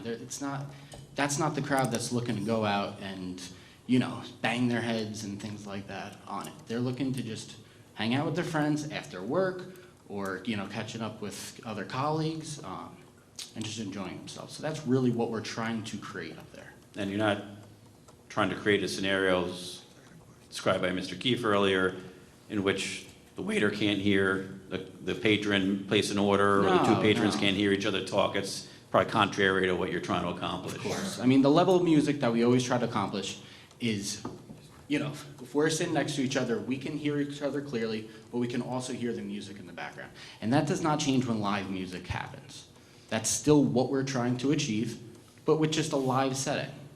Now, with respect to, I guess, either live and/or just the background music that might be played after 10 p.m. or at other hours of the day, do you know yet for this particular site, either the number or location of the speakers that you would have? We have not gotten into such detail of the exact amount of speakers. Looking at the plans and spacing them, I would say we're probably about the number of 12, somewhere around, you know, evenly spaced around the building. Those would also be, I don't know the exact height, but they are rather high. I think they're close to about 11 feet and facing down. So they're also not going out into the air. And there's a question posed by Mr. Bignell just a few moments ago about how the volume, and I guess the question was not so much with live music, but recorded music being played over the speakers, how would the volume of that be controlled? Okay. Yeah, so the volume of the speakers will be controlled by a general volume control, literally. We're going to have the ability to raise it and lower it. Obviously, we will know what's too loud and what's not, but we do need to be able to adjust it manually based on how many people are up there. I mean, if we have 20 people up there, it's going to be a lot lower than when there's 80 people, because it's going to be a different level. So it's not something as simple as we can say, we're just going to have it this set at this time and this time and this time, because the number of people are always going to be different. But we can definitely set maxes on it, where if it does become an issue, we can set maxes where our managers, you know, cannot exceed a certain limit, if that does become an issue. And if there is a problem in the future, if this is permitted, as we're proposing, and if there's a problem in the future, would the operator stipulate to a condition of approval by which there might be architectural measures taken to mitigate the sound or the off-site impacts of the sound, whether it's through a double or staggered sheet of glass or some other technique? I mean, as far as architectural things go, you know, we'd definitely be willing to look into that if that was the issue. We'd have to go with our architect. We're very big on design, so obviously we don't want to put anything in that's going to be an eyesore or anything like that, a giant wall and things. But really what it comes down to, there's laws. And if we start breaking those laws because we are too loud, we are held compliant, and we will either have to lower the music, we'll have to stop the music. I mean, we want to follow the law. We're not looking to come in here and blast it away. And I know somebody had mentioned games before. This isn't like Topgolf games where we're hitting golf balls off the roof and things like that. Those were just little yard games that we were talking about. So, I mean, we want to comply. So if there's something that is later on that's not complying, we will adjust to that. Yeah, Madam Chair? Oh, Mr. Beazing? Yeah. Tim, just got a quickie question. What's going to happen in the winter and fall in that area? We'll be closed. The You're rooftop not going will to close it off? You're not going to utilize that space? At this point, there's no plans to enclose the outdoor space. And will there be any dancing at all? Dancing, as far as like dancing, I wouldn't imagine so. I mean, you can't stop the people from dancing a little bit up there, but I mean, we're not gonna have a dance floor if that's what you're implying. Too bad. Yeah. Sal was hoping you'd have some country western. Want some country, some country line dancing? I mean, Tuesday we could nights. do that. Madam Chair? Yes, Councilman. Okay, so what you're telling us is you're not going to have rock bands up there, right? No, we're not looking for rock. Okay. How about horns and trumpets and stuff like that? You're not going to have that? Yeah, no, that's not where we're going for. How about we had an issue with heavy bass, like, you know, whether it's live bands or whether it's your canned music, whatever it happens to be, that reverberates, okay? Exactly what do you do? I mean, do you have this set up now at an existing restaurant right now? So in our outdoor restaurant at Freehold, it's not on a roof, but it's outside, and it's very similar to how we're setting it up. We do not, understand with the bass, those are usually caused by actual subwoofers. Those aren't something we're looking to install. We install speakers, which the bass level is much lower. So we don't have any issues, and I could say we haven't gotten one noise complaint, knock on wood. And we keep music out there all night, and I would say the residents are much closer than what we're dealing with here and without, and we're on Route 9. So there's a lot of Route 9 traffic, but that's on the other side. The residents are on the right side, and it's been no issues. And what months do you start this, your live bands? So it's weather dependent. I would most likely say May. That's usually when the weather starts to turn. And hopefully we have a really nice September, early October. You know, but once it gets into the 40s, 50s, it's kind of hard to get people to stay outside. And then after that, you just shut it down for the winter? Yeah, I mean, like right now with our outside bar in Freehold, we winterized all our, our outside bar, outside water, sprinklers, everything like that. So we're pretty much done for the season there as of last week. Madam Chair, Yes, Mr. Bignell? can I ask a question? What time do you close at night? The bar closes usually based on volume, but about 1 a.m. Your website says that you have live music till closing. That's inside only. So we're going to make that a stipulation as well, or we're gonna have, so there's no music at 10 o'clock outside, but there's music inside? We have a DJ inside, yes, but I mean, our doors are closed. It's really not an issue. But your live music's going to stop at 10? Outside, there's no live music. Outside. Okay. You're still going to have the canned speaker music, right? Yes, really for amplified speaker music to stay, which he had testified was, well under the limit. But yeah, there would be no live music after 10 o'clock. Mr. Reader, Yeah, did you just- have a comment? It's overlapping some other comments, but just, this board is concerned, obviously, with the individual residents who may come and complain and say, why did you approve this? And I understand that there's legal restrictions to what we could say yes or no to. So obviously, if it passes mustard, we have no choice. The question is really, is there something we can put in place that mitigates sound, something that you would agree to, that shows that there was an effort? Obviously, no one's going to guarantee that someone's not going to come out and say, I hear them playing music, and I saw, it's disturbing me. But if something was done, something was actually put in place specifically for that, that shows that you tried and we tried, and that's the best we can hope for. Did you testify before that you never had any sound issue from any of the locations? From the Freehold location, we don't have any music outside in Seabright, so I can't testify to that, because that doesn't exist. But at that one location, you didn't have any sound issues? In Freehold, no, we have no sound issues. And as far as the question with the mitigation, I don't really know exactly what you're looking for there. All I can say is that testified that, we obviously are projected to be within our means. But if we're not, again, we are in violation of law, and we will have no choice. Yeah, but that's not what, the reality is that if someone complains and we say, well, what they did was they put, some sound absorption material right off the paraffin or whatever. I'm not an architect, but, and that's what, makes it even less, possible for you to reach a certain decibel, even if someone played loud music or rented the space and did have a bigger band or a louder band or whatever. And that's something that we can stand behind and say, well, they did that specifically to mitigate this. Well, I think that first and foremost, our mitigation measure is that there won't be live music after 10 p.m. I think that's a major mitigation measure. 10 p.m. is way past the bedtime for most of the little young kids that are going to sleep nearby, and maybe at 8 o'clock they're still upset that there's very loud music going on. So if there's something we can do to help that or show some kind of concern. I think the testimony was that even at 8 p.m., live music will not exceed what is at that hour the regulatory limit.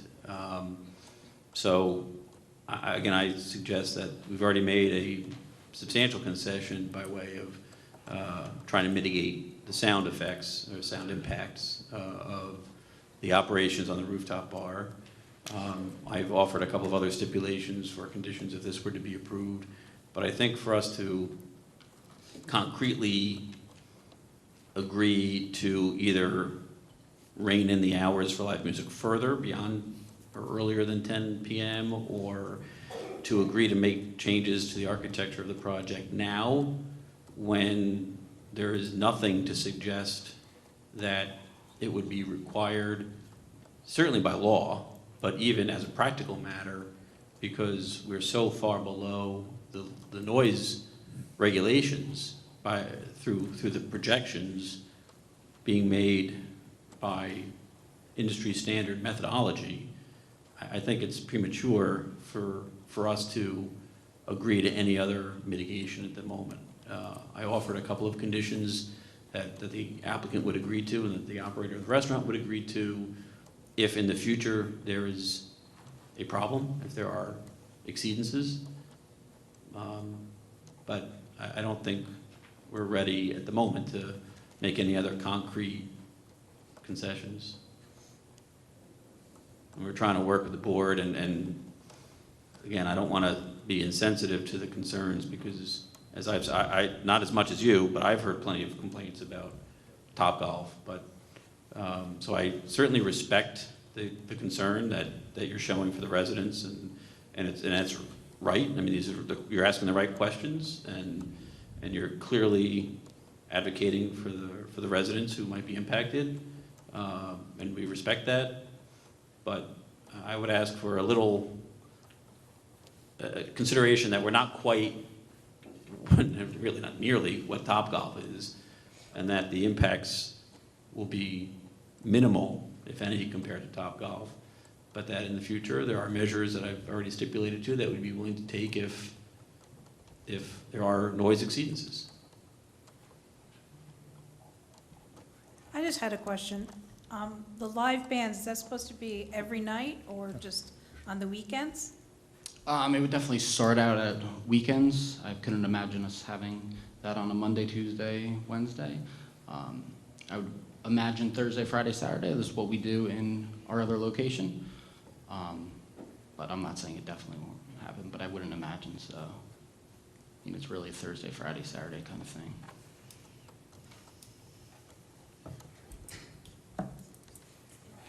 Okay, anyone else? Any other questions? Madam Chair. Yes, I know our engineer was trying to get at this, and I think what he was looking for is on the second floor, if you had some sound attenuation panels there, rather than just solid glass where the noise is gonna bounce around, and it would absorb some of that noise. Maybe even if it was staggered, okay, not every panel. But if we did something along those lines, it would absorb some of that noise, so we wouldn't have to deal with it later down the road. So, Please state your name for the record again. Please state your name for the record. Joe Keefe. I make, with all due respect to the board, there's been a lot of misconceptions about what we could do architecturally or structurally to this building that have been discussed tonight that won't work. Putting up panels to attenuate reflected sound doesn't stop the amount of sound that refracts over the edge of the panel. And it's the amount of sound refracting over the edge that is what we care about in terms of impact to the neighbors. Putting staggered glass up won't change the amount of sound coming off the roof. If there's a hole, sound will go through it. Imagine if there's a little hole when it's raining, a little hole in the side of your house. You're going to have a leak. That's what sound does. Baffles, panels, these words that have been tossed around. I just want everyone to be really clear that this isn't an easy thing to fix structurally. The first principles of noise control engineering dictate that the sound, what matters for sound is the source or the path or the receiver or some combination of those three things. We can't change the receiver in this situation. It's very atypical that you can change the receiver unless you can move a person out of the way. The path is as we've analyzed, and while it is possible to perhaps build a different wall, it is not the design that's been submitted, and it's not very practical from an architectural standpoint to change it. The source is the easiest thing to change. We turn down the music, we turn down the colors. We turn down what people hear at their houses. There's a direct one-to-one correlation. 1 decibel quieter on the roof is 1 decibel quieter outside somebody's window. What Tim testified to basically tells me that our figure 2 in the report is a gross overstatement of the sound that we're probably going to get on a typical night from Tommy's. That's okay. We want to analyze the worst case. It is bass heavy, to address a comment that someone else made. It's very, very bass heavy because music can be like that. It doesn't mean it always is, but it can be. It's very loud on the roof in our model, perhaps way, way louder than Tim testified it actually will be. And someone said before that the music, the children at 8 p.m. would be affected by very loud music. It is an unfair and inaccurate characterization to say that this music will be very loud at any residence around Tommy's. That's simply not true. It's much, much quieter than that. So I hope that clarifies things. And I'm happy to discuss it further.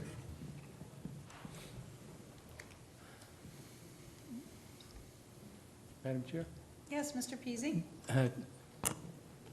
Ms. Keefe, I noticed that in your report, you even state that there's no reliable, feasible form of mitigation for the music parameters For live music? for live music. Yeah, I mean, that's mostly true for something like a horn. But your report is very clear that the neighborhood shouldn't experience anything beyond the 65 dBA that is required by law. Correct. I think Tim has expressed working with the neighbors and being a good neighbor if the sound should exceed that. And they have to do it by law. But even if we have some sensitive neighbors, Tim would probably be responsive to that because he's going to rely on the neighborhood to make his business. And we're an independent business. We're not a huge. I mean, we're an independent business. I mean, this is going to be our 4th location opening up. We're still family-owned. We're community-based. I mean, if you talk to any of the communities that we're in, we're very active in all of them. That's who we are. We're not looking to come in and tick off the town. It's just not what we're looking at. And personally, I think Edison needs something like this. I think it'd be a benefit to the mix in Edison. Thank you. So I think we should give it a shot. We have the evidence that he submitted as an expert. If it doesn't fly, we can make some resolutions with Tommy's Tavern.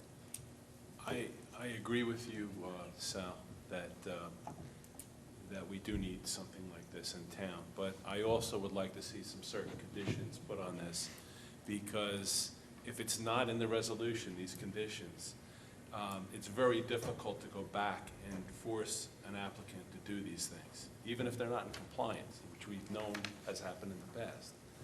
I would like to see something in the resolution, in the formal resolution that we're going to vote on, that would have something in there that we did similar to what we did with CarMax regarding the decibel levels prior to and after operations before the final CFO was issued. We've done trust, and the trust thing hasn't worked. It's trust, and we got to verify. We have to verify what we're doing here with the people. So that's the way I would feel Madam Chair. comfortable. Yeah, Mr. Pippola? Yes, I would agree with the discussion that's going on. Just want to reinforce that, excuse me one second. Just go back and reinforce. We had an expert sound man come in here. I checked his documents. He's an expert. It's very hard for me on that basis legally to challenge what he's saying. Having said that, I think a backup plan may be a good one, just for all purpose. I'm not even sure it's enforceable, and I would ask our lawyer on this. It would seem to me in the discussions, I think it was just mentioned a few minutes ago, you know, the sound attenuation and the buffers and all that, best thing you do is turn down the volume. You know, if we have an agreement, and I'm not sure legally it's gonna be or anything, because we can't be the enforcers, but maybe if we want to go forward, and if you guys agree that at some point, when you're operating, and a member of the board or our staff engineers come in and say, guys, we need to turn this down, we can work together on this. The volume control, to me, is the bottom line issue. All this other stuff is, we have an expert who says we're not even going to hear it. But if we do, I would like some plan, even though I think legally we cannot say, well, enforcement in Edison is weak, so, you know, we're going to challenge it. I don't think we have legal grounds to do that. And maybe we're going a little beyond our purview. Again, I'd ask our lawyer on that. But if we could get something in the conditions that if we do get something of this nature, a member of the board or our engineering staff would come out and work on turning down the volume. Yeah, I think you heard the gentleman say that they want to work with the community, and he can repeat it, but I think that's probably the best solution. It's the easy one. It's one that can be controlled right on site with the turn of a knob. And I don't know the suggestion that we take measurements before and after, or before construction and before we get a CO. I don't know how that helps, because we're not going to be operating before we get a CO. So we can take the measurements as a condition to getting a CO, but it's going to be for an operation that isn't there yet. So I don't think that's a solution. I agree. We will not until that thing is going hot and heavy. Yeah, and right. it's So gonna- that's gonna it's, do what's that? it. Just, Yeah, if you want to make, take before measurements as for ambient noise, because maybe you want to verify what's in our report, by all means, go out and do it. But to suggest that getting a CO would be conditioned upon another set of samples when we're not yet operating, I don't know. No, that's not what we're saying. We're saying, once you're operating and you got those live bands going, then we're gonna come out and do another, or you're gonna come out, or we're gonna get somebody to come out and do these readings again to verify that it's below where it Yeah, should well, be. you're entitled to take samples. Yeah, that's fine. It sounded That's to what me we like wanna you were do. conditioning it on, conditioning a CO on it, which. Correct, Yeah. correct. And I think, Mr. Bignell, if I'm not mistaken, did we do that with the Topgolf? Are we doing that right now? I'm sorry. Well, we're not doing Top Golf, we're doing it with CarMax. CarMax, but we are conditioning a CO on it, so. But my concern is, how long do you give them a temporary CO? We waiting 30 days, 90 days? Is it a surprise visit? Do they know we're coming, so they turn the volume down? I mean, I don't, Well, what if we You get a TCO in December and we're not going to have live music for 5 months? that's my point. That's what, Yeah, how do you, I don't know how that how works. do we enforce that? And that's my concern from the start. Yeah, so if it's 5 months, it's 5 months for the final. Well, that's, you guys make that decision. I mean, If it would you depend tell on me, when the building was complete. if you tell me you want to go back there in, 5, 6 months when the band's playing, well, that's fine. We can do that, and that's something he'd have to agree with or whatever. Right, Or he could appeal it, Otherwise, you don't really have a true reading. If the band's not, if the live band isn't playing, you don't have a true reading. And I'd like to get a true reading once the band is playing. A surprise true reading you're talking about? Right. Okay.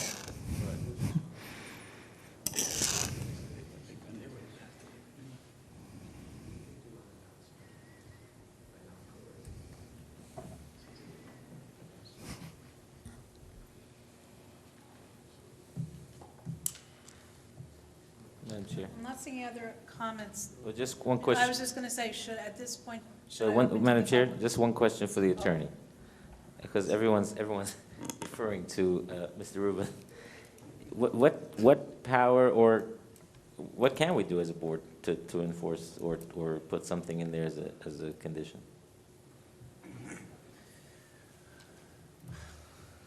Ooh, tough question. That's not an easy question to answer. I mean, I think that if you're gonna do something, you better be specific as to what. You better say, this is what we wanna have happen, this is when we wanna have it happen, and this is who's going to do it. So, if you're going to ask Ostergaard Acoustics to come back in the middle of July and give sound readings at the same points that they've done the sound readings for this report, that should be specific. Who they're gonna be submitted to, who's gonna make the judgments. If you're gonna go out, if the board wants to go out and hire their own acoustical expert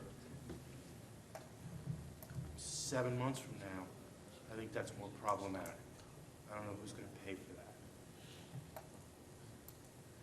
that. Mr. Corley?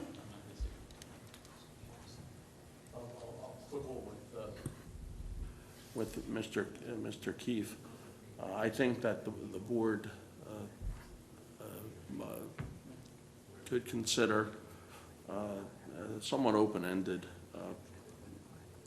condition that the outside deck incorporate absorptive soundproofing in a manner that's acceptable to the construction official, if the construction official is comfortable with that condition. When the applicant comes for building permits. I think there's approaches to knocking the sound levels down a bit on that outside deck. And that will be determined by the architect. I don't think Mr. Keefe represented that he's an architectural expert. But that'd be determined by the architect when the project goes towards construction permits. May I just ask Mr. Carley a question? What happens if their architect says, what happens if their architect says that he can't do that? Well, you have an agent in the construction official to determine whether that can be done or not. He's not an architect either. He does have. I mean, this isn't really a uniform construction code issue. This is an architectural issue as to what could you put there and how will it work? Yeah. It's a sound. And that's the problem. I think that, I don't know that you want to impose that on a construction code. Yeah, that's why I said if. Along those same lines, I've had some personal experience in building facilities in New York City, primarily showrooms and restaurants. And sound attenuation in an enclosed spot is very difficult to do with hanging things and sound absorption on the wall and all that. It's an incredibly difficult thing, and nobody has mastered that. I can guarantee you that. And I think that's consistent with the testimony you heard from Mr. Keefe. And That's why I'm somewhat sympathetic to it, because I've had personal experience on it. I know Mr. Soltesz wanted to speak. Yeah, I don't say a whole lot usually, just like when I got something on my mind. I think, like even working upstairs as a construction official, we're always concerned with zoning and stuff, and like what's gonna happen, could happen, might happen, will happen. That's all an enforcement issue. I think they're trying to do something really good here. We have to take them on their word that they're gonna do what they do. The rest of it all comes down to like enforcement in the township of Edison. You know, it's gotta be like, they get out of whack over there with music and we get a complaint, then you know what, then the zoning officer, Jay Elliott, the engineer of record in the town needs to go out there and say, hey, there's a problem here, we need to fix this. And it has to be a united front to fix it, okay? The administration, legal, everybody, okay? Harts Mountain's trying to build something here. I think that they have an idea where they're gonna go with this whole project eventually. And I think we have to trust them that they're gonna do the right thing. I mean, they came in, they tried to help fix Topgolf. Topgolf tried to fix it. They got it kinda close. I think the wall's 70 foot short. But there's still like an issue there that we need to work on too with the residents. But like with this, I mean, he's saying there won't be any rock bands. I mean, I've been in clubs with my kids that drag me out on a Saturday night down in Seaside, and I'll tell you, you go into some of these bars, you can stand across the street and hear the bands playing. You can sing with the band. And when you say that, you know, the bartender can't hear, I'm screaming at the bartender spitting on his glasses so loud, he can't hear. I mean, so I mean, everybody gets out of whack a little bit, that's okay. But if there's an issue, the town needs to go out and do something about it. And, you know, we need, you know, like, engineers that's gonna go out there and test it and do whatever. And if, you know, the bottom line here is, we go out there every night, it's a $2,000 fine for loud music or exceeding the decibel, and we just go out there every night there's a band, and if there's a problem, they take care of it, or they're gonna pay for it, and eventually the judge is gonna say, time out, guys, you gotta shut this down, it's the end of it. So they're gonna invest millions of dollars here. I think, you know, like Lenny said in Sal, Edison lacks something like this, okay? Like when my kids wanna go at night, if they're not hitting golf balls or drinking, there's nowhere else to go. I mean, if I wanna go out with my friends one night, there's no place to go. I mean, this would be a nice start for a nice place, and I think you gotta trust the applicant for it. I'm kinda like real leery about it, but at the end of the day, it's an enforcement issue. It's like if a doctor puts a medical building up, and he puts a break room in the basement, and he puts a little room with a couch to watch TV, and he puts a full bathroom in it. Right away, the board goes, he's gonna make it an apartment, but that's an enforcement issue. It's got nothing to do, in my role of being on this planning board, what could happen, should happen, would happen. So I think, if anything, have the sound expert, whatever you want to call engineer, whatever you want to call them, give us a report when they open up at some point in the summer, and leave it at that. But even at that point, if our ordinance is not strong enough to stand up in court, then the council needs to step up and fix the ordinance, okay? So if we go out there, we violate them, we get beat in court, which I find it really hard to believe that they want to be a bad neighbor and take us to court over something like this. But it's like, we'll fix the ordinance and we'll come back again. It's like me, if I write a violation wrong and I go in front of the Board of Appeals and it gets overturned, I just go back to my office, I fix the violation, I write it again, and we're back in the courtroom again. It's pretty, it's an enforcement issue. That's where this all comes down to.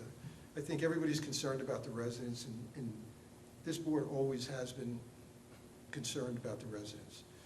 But I think we need to do something with this project. It's been languishing for, I don't know what, 10, 15 years? I don't know, whatever. Close to 15. It's like time to move on with this thing. And like I said, it's an enforcement issue. For my part, if I may, I agree, frankly. I think that very eloquently stated, and maybe this is to Mr. Rubin, but I also, with all due respect, I think the board has to be careful about imposing arbitrary restrictions that go above and beyond what the ordinance and what state law requires. And I think the presentation tonight, the expert testimony, which is unrefuted, shows that this is going to comply with the requirements. And you've heard the testimony from the operator that they do want to be a good neighbor.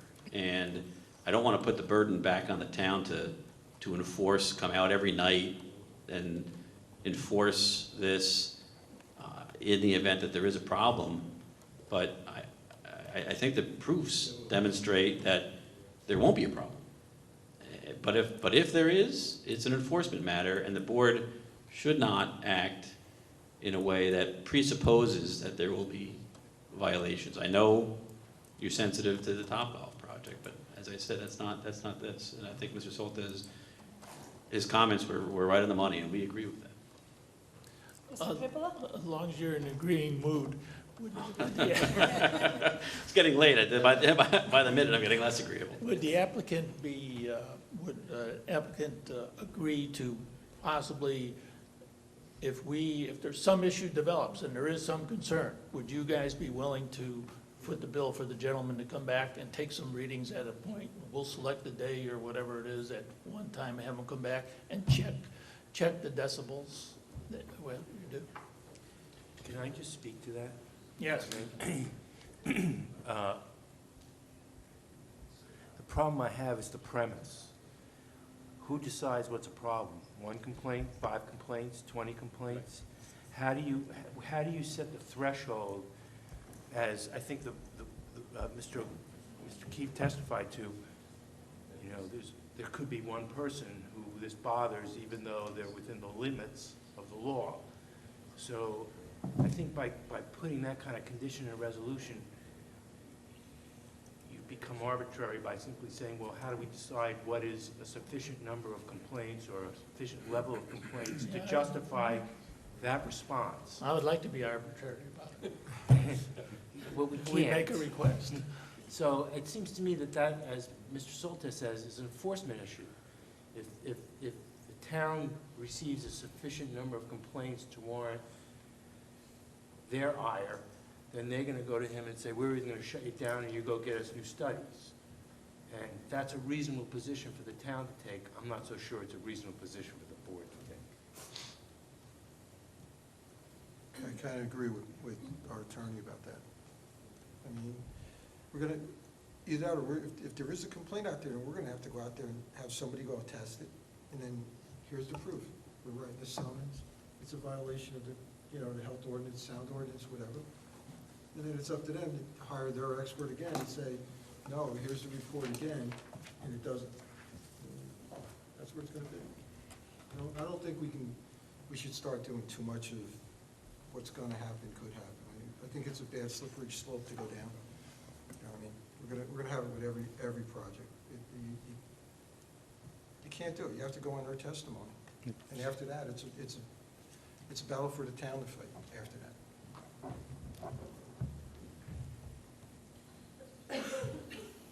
So, over the public portion. It's getting late. Yeah, I was gonna say, at this point, should I open to the public? We good?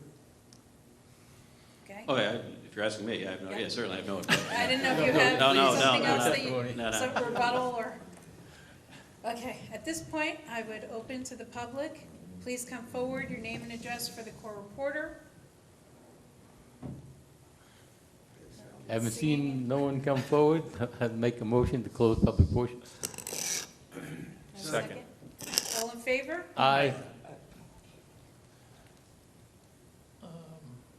Madam Chair, I have one question for the applicant. I think we do have a request for, I believe we used the phrase planning variance on this project. Is it not true? That's correct, yeah, there was testimony presented at the first night of the hearing about the planning variance, which, and I think your planner and engineer provided an explanation as well about that. We can do it again if you want. Sorry? We can revisit it again if you'd like. No, I think the question I have, I'm groping here for the phrase I want to use. Oh, no, Just a planning general variance. planning variance? Planning variance would be the correct phrase, yeah. For not fronting on a public right of way, is that what we're talking about? Yeah. Right, it Sorry, doesn't front on related a public to- street.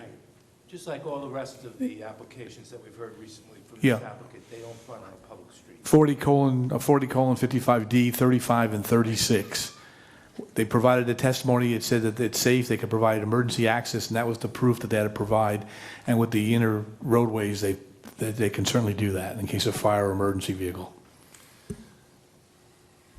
Madam Chair, I'd like to make a motion to grant preliminary and final approval of this application, including the request for a planning variance with the following conditions. One, first and foremost. I'm sorry, Mr. Bignon? Right, yeah. And a minor subdivision. Yeah. Because they're creating their own lot here. And a minor subdivision. Thank you, Mr. Bignon. With the following conditions, I believe, first and foremost, the adherence and acceptance of all the recommendations and comments made by our consultants, Mr. Bignell, and I'm not sure the date of his last report, but if we could put that in there, and Mr. Carley's notion, along with the issue that the agreement with the applicant that no live bands will be playing after 10 p.m. in the evening. And finally, adding the proviso that no changes can be made to these conditions of approval without returning to this board to seek our approval of any such changes.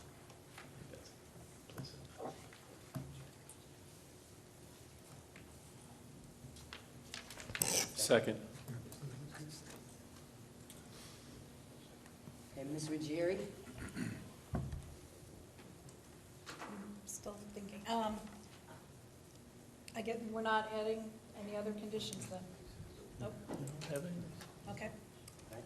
I guess, yes, I will grant preliminary and final, yes. Okay, Mr. Pippola? Yes. Mr. Corret? Yes. Councilmember Sandelsky? Yes on the motion. Mr. Soltes? Yes. Mr. Pizzi? Abstain. Mr. Singh? Yes. Mr. Reader? Yes. Mr. Zing? Yes. This application is approved. Thank you all very much. Appreciate your time.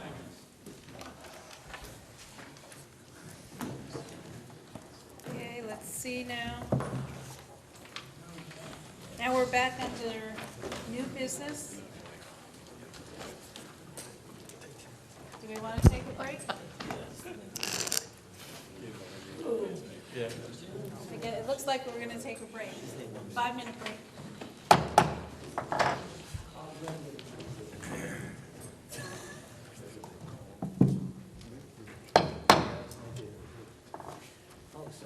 The meeting, please come to order. Okay, our next application is under new business, P 5211, Zong Wai Tang, 425 Plainfield Road, and it's block 1022, lots 18 and 19.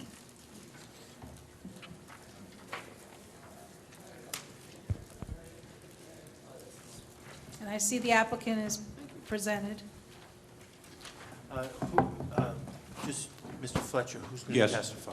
I will be testifying on behalf of Mr. Tang. The sole witness?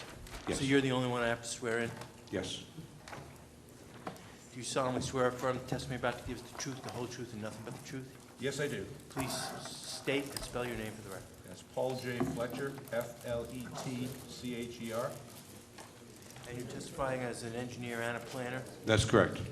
Madam Chairwoman, he's been here many times before. You want to accept this? I will accept you as an expert in your field, Thank you. Both engineering and planning? and you're testifying both engineering and planning, That's correct.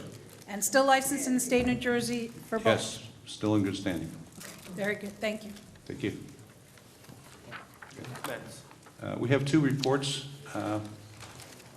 one from Delaware Raritan Engineering dated July 8, 2019. I have one report from Bignell Planning dated June 21st, 2019.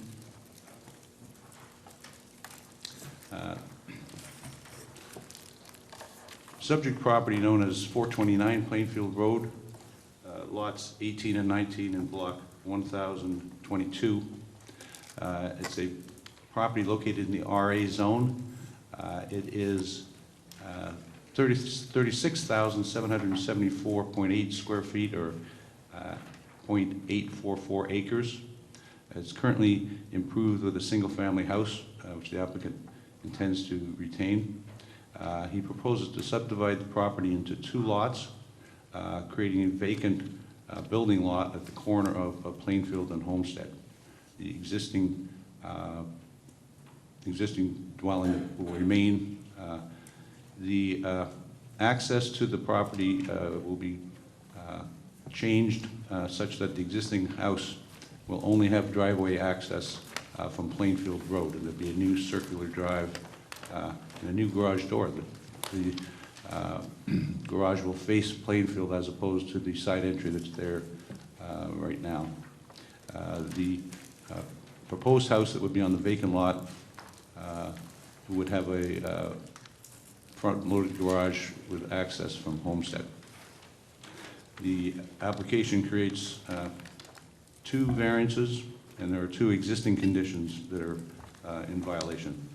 The existing conditions, there's a shed at the rear of the existing home, which is would be known as Lot 1801. It has a side yard setback of 1 foot and a rear yard setback of 9, which doesn't comply with the required 10 foot for both. But again, that's an existing condition. The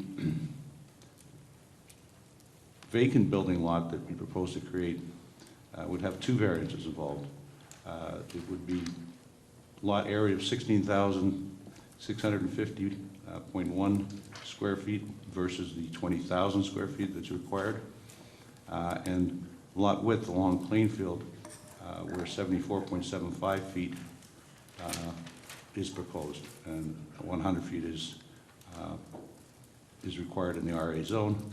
I would point out to the board, however, it's a corner lot, and the frontage along Homestead, I guess its other width is about 185, closer to 200 linear feet of frontage along Homestead. The home that's proposed to be created would be compliant with all the required setbacks, lot coverage, FAR requirements, and no other variances would be requested except for the lot width and lot area. I know the board is used to me bringing in colored exhibits. I did not prepare one this time.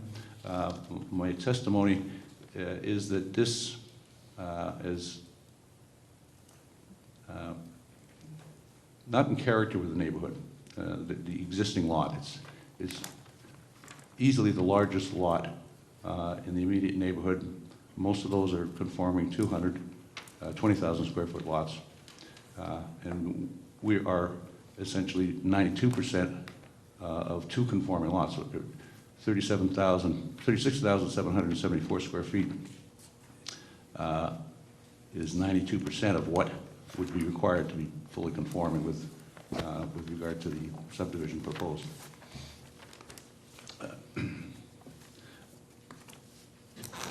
Mentioning the two reports, DNR, I'll briefly go through the comments.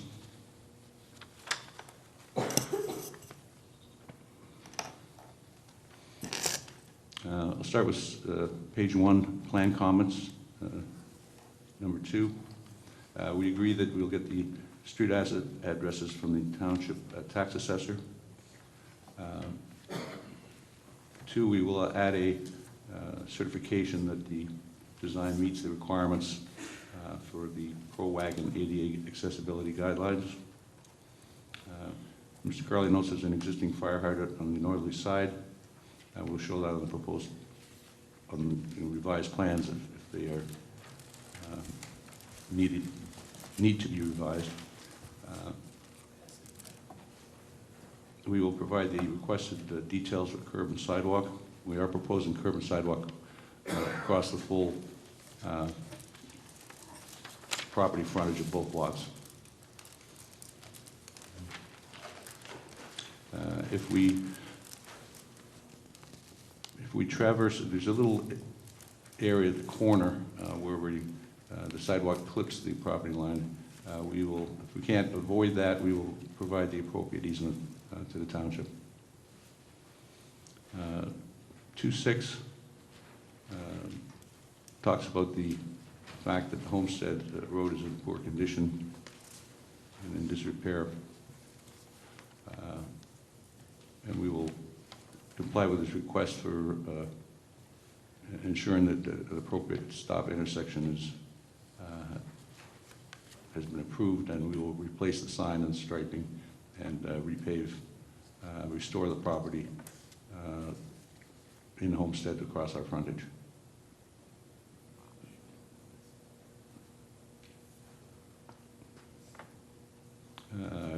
Any unused depressed curb or concrete aprons and driveways that are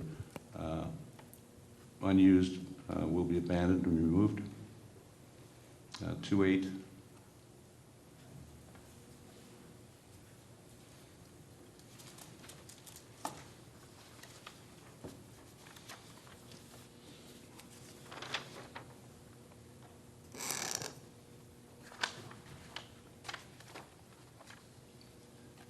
Mr. Crowley, I guess you would prefer the driveway to be further away from the intersection? You're asking that? Correct. Yeah. Which number are we at? 2.8. Okay, 2.8. thank you.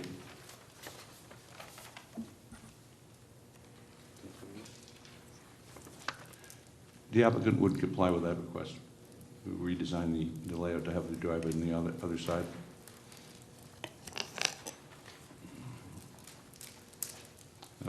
provide additional sidewalk and curb grades on the proposed grading plan. We concur that Plainfield Road is a Middlesex County highway.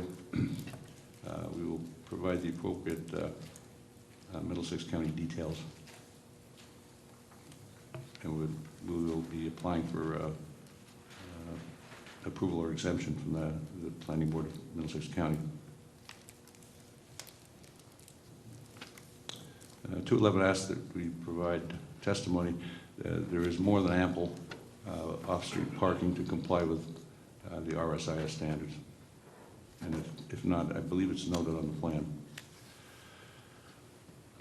Stormwater management, this is clearly not a major development. We're not disturbing more than an acre, nor introducing a quarter acre of new impervious. 3.2, we will provide 3233. We are proposing a seepage pit to comply with the Edison Stormwater Management Ordinance and sized appropriately for that. We will provide soil testing and permeability testing to not only check for perk rates but also seasonal high water table. We will provide an alternative design if it's determined that seepage pits is not a viable method.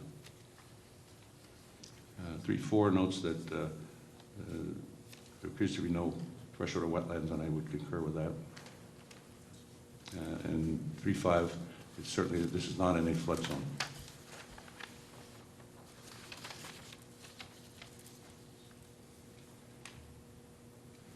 Number 4, request that we show the existing laterals and services. We will provide that information. If for some reason there's an encroachment of those services on the other lot, we would provide an easement as necessary. It's our intention to subdivide this subdivision, or sorry, to perfect the subdivision if approved by deed. And we understand that that must be done within 190 days after approval. And that's, and the applicant would agree to a pre-construction meeting prior to any construction.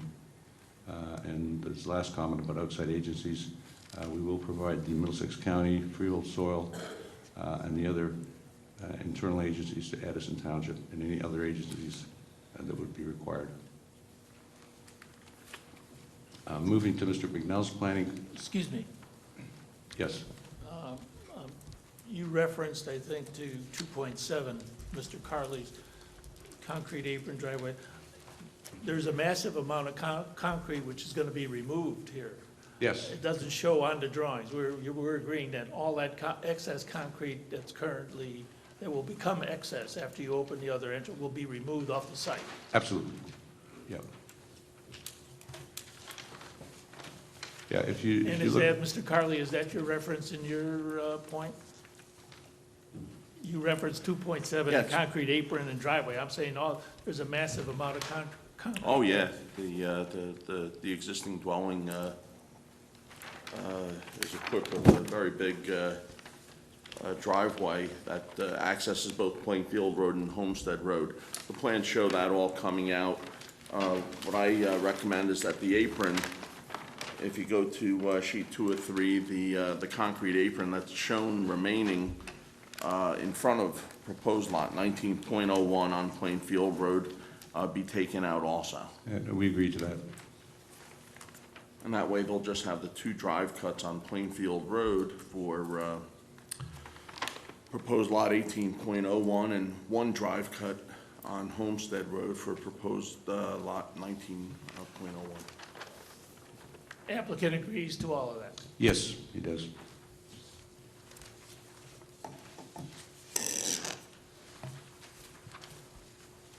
Madam Chair? Yes, Councilman. Mr. Fletcher?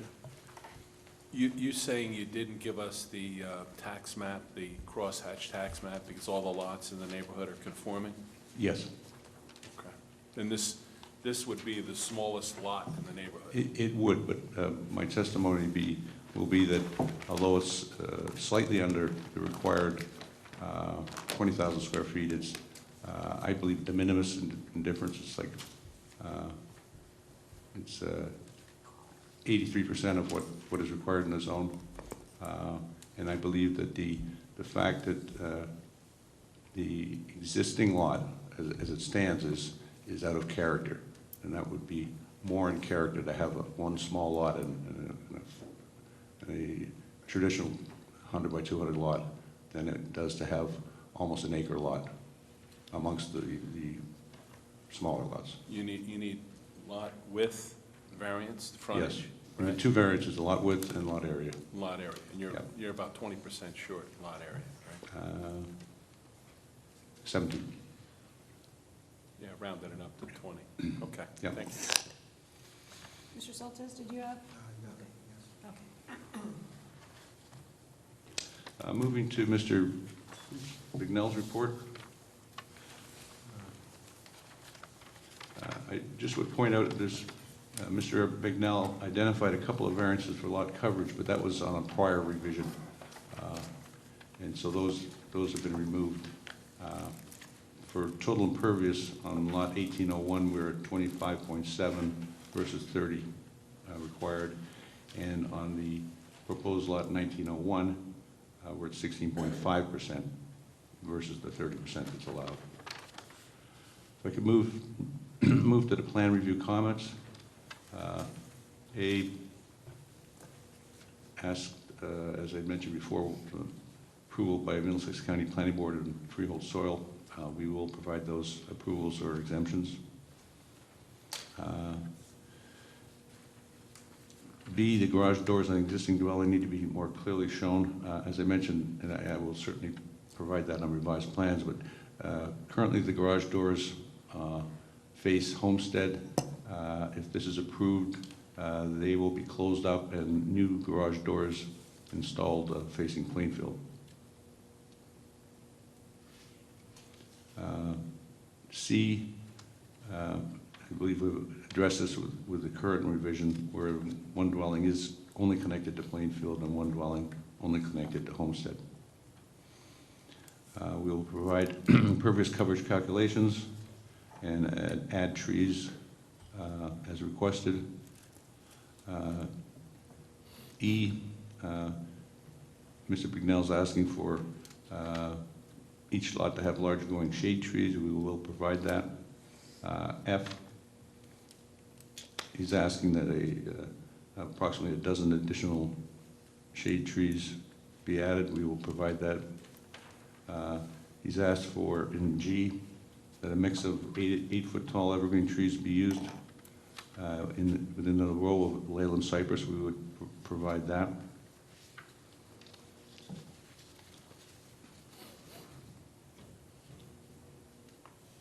Certainly the telephone poles used for curbing will be removed, and we will improve the entire frontage along Homestead Road to the municipal standards. We will provide the pipeline buffering information. I would, although I know we need to provide letters, but I have checked the maps and we're not within the 75 feet. We will save mature trees whenever possible. We will dimension the distance between curb cuts, and we would provide the proper stop sign, stop bar, crosswalk at the corner of Plainfield and Homestead, and we will be providing ADA compliant handicap ramps. Madam Chair? Yes, Mr. Bignell? So there's no confusion when they're looking for compliance, the pipeline buffering letters. I don't need a letter from Mr. Fletcher saying there's no pipeline buffering. I need a letter from the pipeline guys. Understood. Unless you ask for a waiver of the board and they want to grant that to you. Okay? We're not asking for a waiver. All right, so you'll need to submit letters from, you know, Yep. the three, I think there's three pipeline companies in town. Thank you. Yes.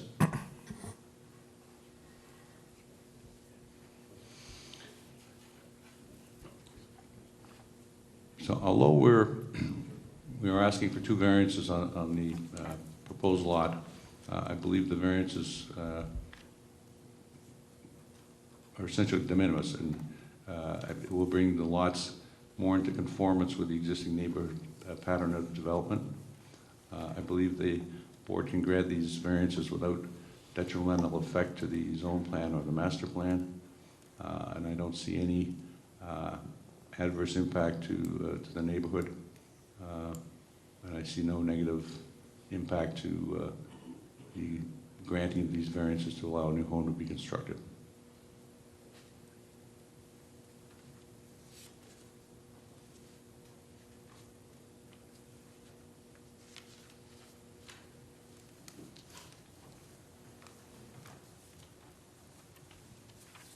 No other comments from anyone? I just want to make a comment, Madam Chair. When I look at lots that are, when they're subdividing lots for something like this, I normally look to see that there's other non-conforming lots in the neighborhood. Being that there is no other non-conforming lots in this neighborhood, and really, I don't see a hardship. We have a frontage that they're supposed to be 100 feet, and it's 74 feet. The lot coverage is less than what it should be. And I would tend to say that I'm not in favor of something like this.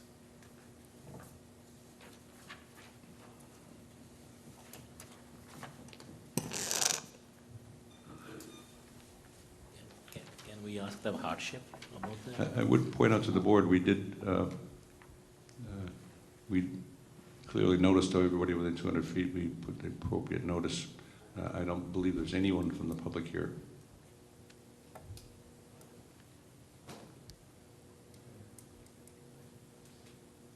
That may be true. I don't know whether or not they're here, for what reason they're not here. I'm familiar with this neighborhood. Yes. And I know that we don't want to have lots shoehorned into a little lot like this here. And that's just my personal opinion, you know. If 50% of the lots in that neighborhood were non-conforming or more, I would tend to agree with you, Mr. Fletcher, but it's not the case. I don't want to set a dangerous precedent for that neighborhood. Right, because then you establish a pattern. Correct. Right now, there is no pattern for this. Is there any hardship? Can you explain? Well, the only hardship is the fact that it's as I characterize it, as an oversized lot that is not in character, I believe, of the neighborhood, immediate neighborhood.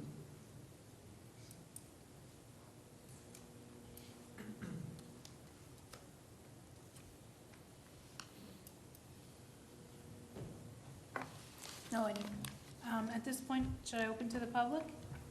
Okay. Anyone from the public that would like to speak as to this application, please come forward, name and address. Okay. Sal, don't see anybody? Having seen no one come forward, I'd like to make a motion. Do we close public portion? Second. All in favor? Aye. Just to talk, Madam Chair, I talk among ourselves, if we will. My personal thing is that it does seem to be de minimis, the two variances. It's 104 in the back, but it tapers down to 74. There could be an average, you could call it in there, but, it's only 17% the lot. So I think a new home in that area would look a lot better than the vacant lot that's there right now. And he's going to clean up the other portion of the existing home. Sal, I would agree with you if we had other non-conforming lots in that neighborhood, which we don't have. Normally, Mr. Fletcher does a really nice tax map with us, and he shows us the radiuses, 100 feet, 200 feet, and he shows us, you know, where there's non-conforming lots, and he cross-hatches them and lets us know. We didn't get that, and the reason we didn't get it is because there's no non-conforming lots in that neighborhood. And that's why I would I would prefer to not approve something like this, but that's my Prerogative, opinion. prerogative. I just make a comment on it. I think as big as Plainfield Road is all the way down into, almost into the touching by St. Joe's, I think there's a lot of, I don't know the size of the lots up and down the road, but there's some very big pieces there. And you do something like this, I think you're gonna be setting a precedent down the road, because what's next, like 70 is enough, 65 is enough?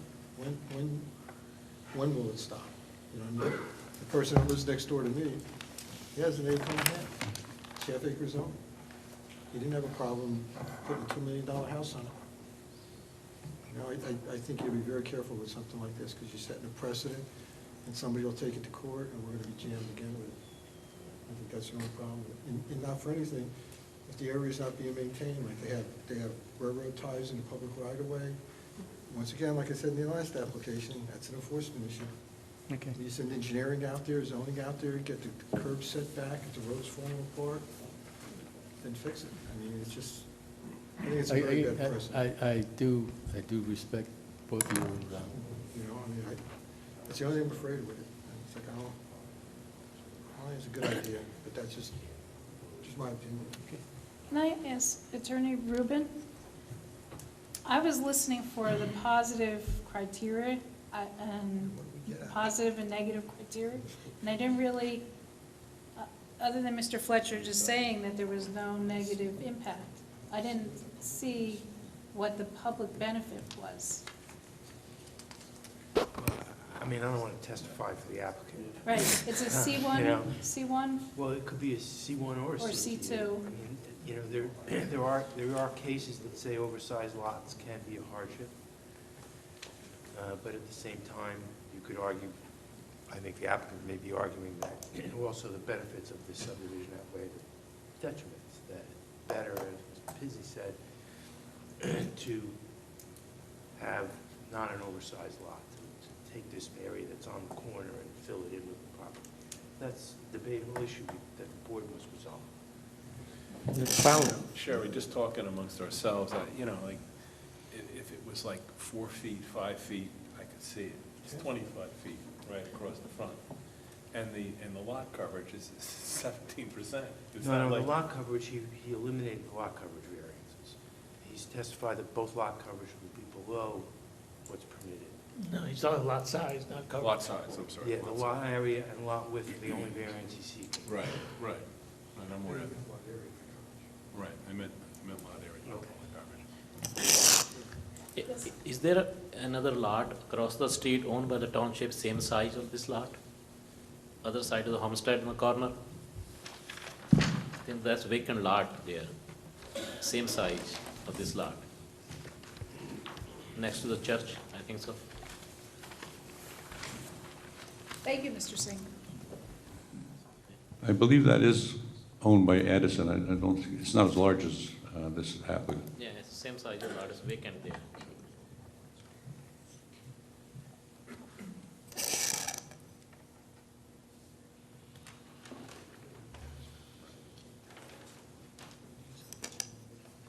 The other thing, Madam Chair, is, you know, we were just discussing it now. How many other oversized lots are there in that development where this same thing is going to happen, and then they're going to come in to ask for a variance, and then you're going to create this all over the place?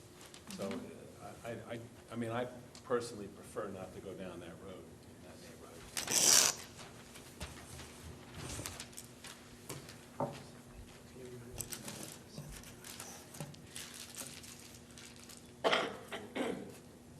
Yeah, so if we had the visual aid, maybe it would have helped the tax map, you know, where Mr. Singh was pointing out that there was another area. I can't see the pattern now, and I can't see really the public benefit, although Mr. Rubin clarified that for me. And I think it's similar to what we talked about earlier this evening. Sometimes the board can't say no because there's no criteria to say that we're allowed to say no. And I think at some points you have to say, do we have criteria to say yes for something that's a variance? We're asking for a variance, why? That's a fair question. Mr. Reader, that's one of the things that I was talking about, that you could set a dangerous precedent. There are other, I don't know, but there may be other oversized lots in that neighborhood. And then you're gonna set a precedent where this is gonna occur in other areas in that neighborhood. And because we don't have 50% or more non-conforming in that neighborhood right now, I just don't wanna go down that road myself. But that's my personal opinion.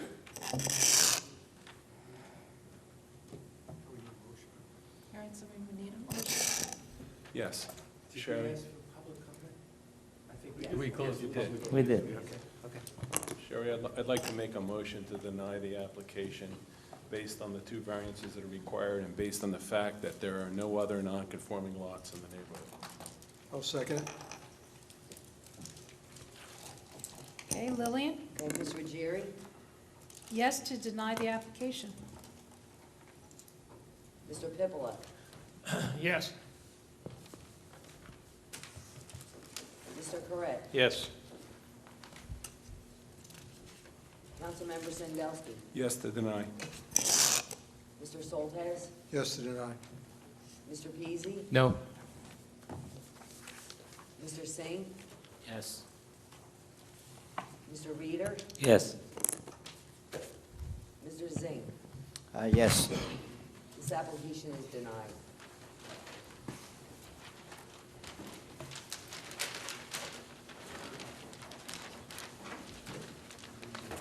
Okay, the next application is P25-2019, Total Renal Care, Inc., 561 Route 1, with Plaza, Block 161.K, Lot 11.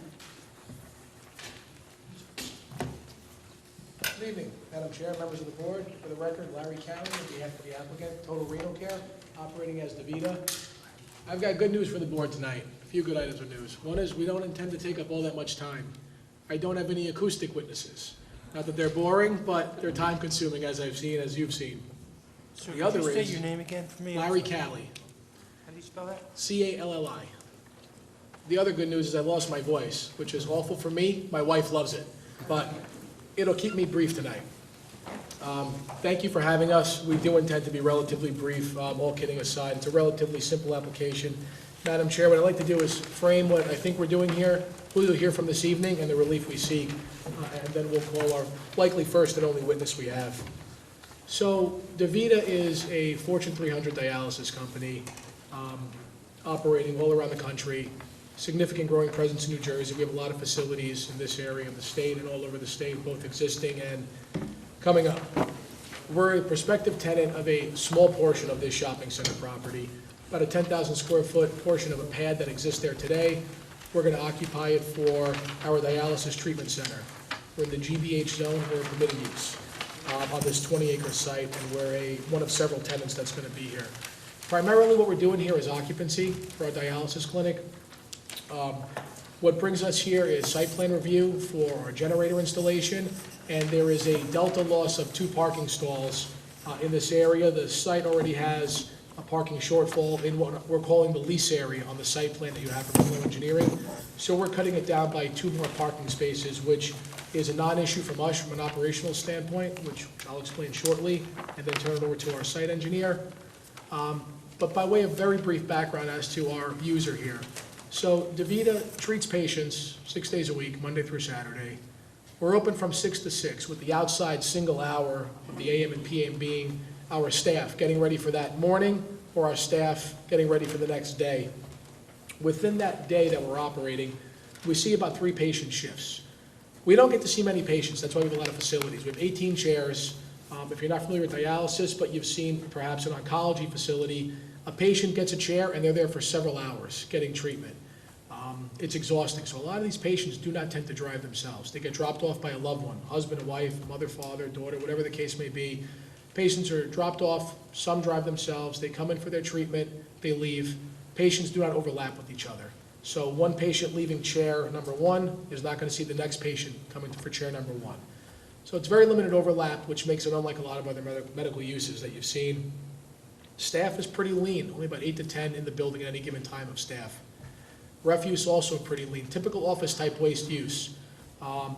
We treat kidneys, so a lot of this is water-based treatment that we have. Deliveries, primarily UPS, FedEx. We get occasional large deliveries, not unlike what other tenants of the shopping center are going to get, but it's relatively limited.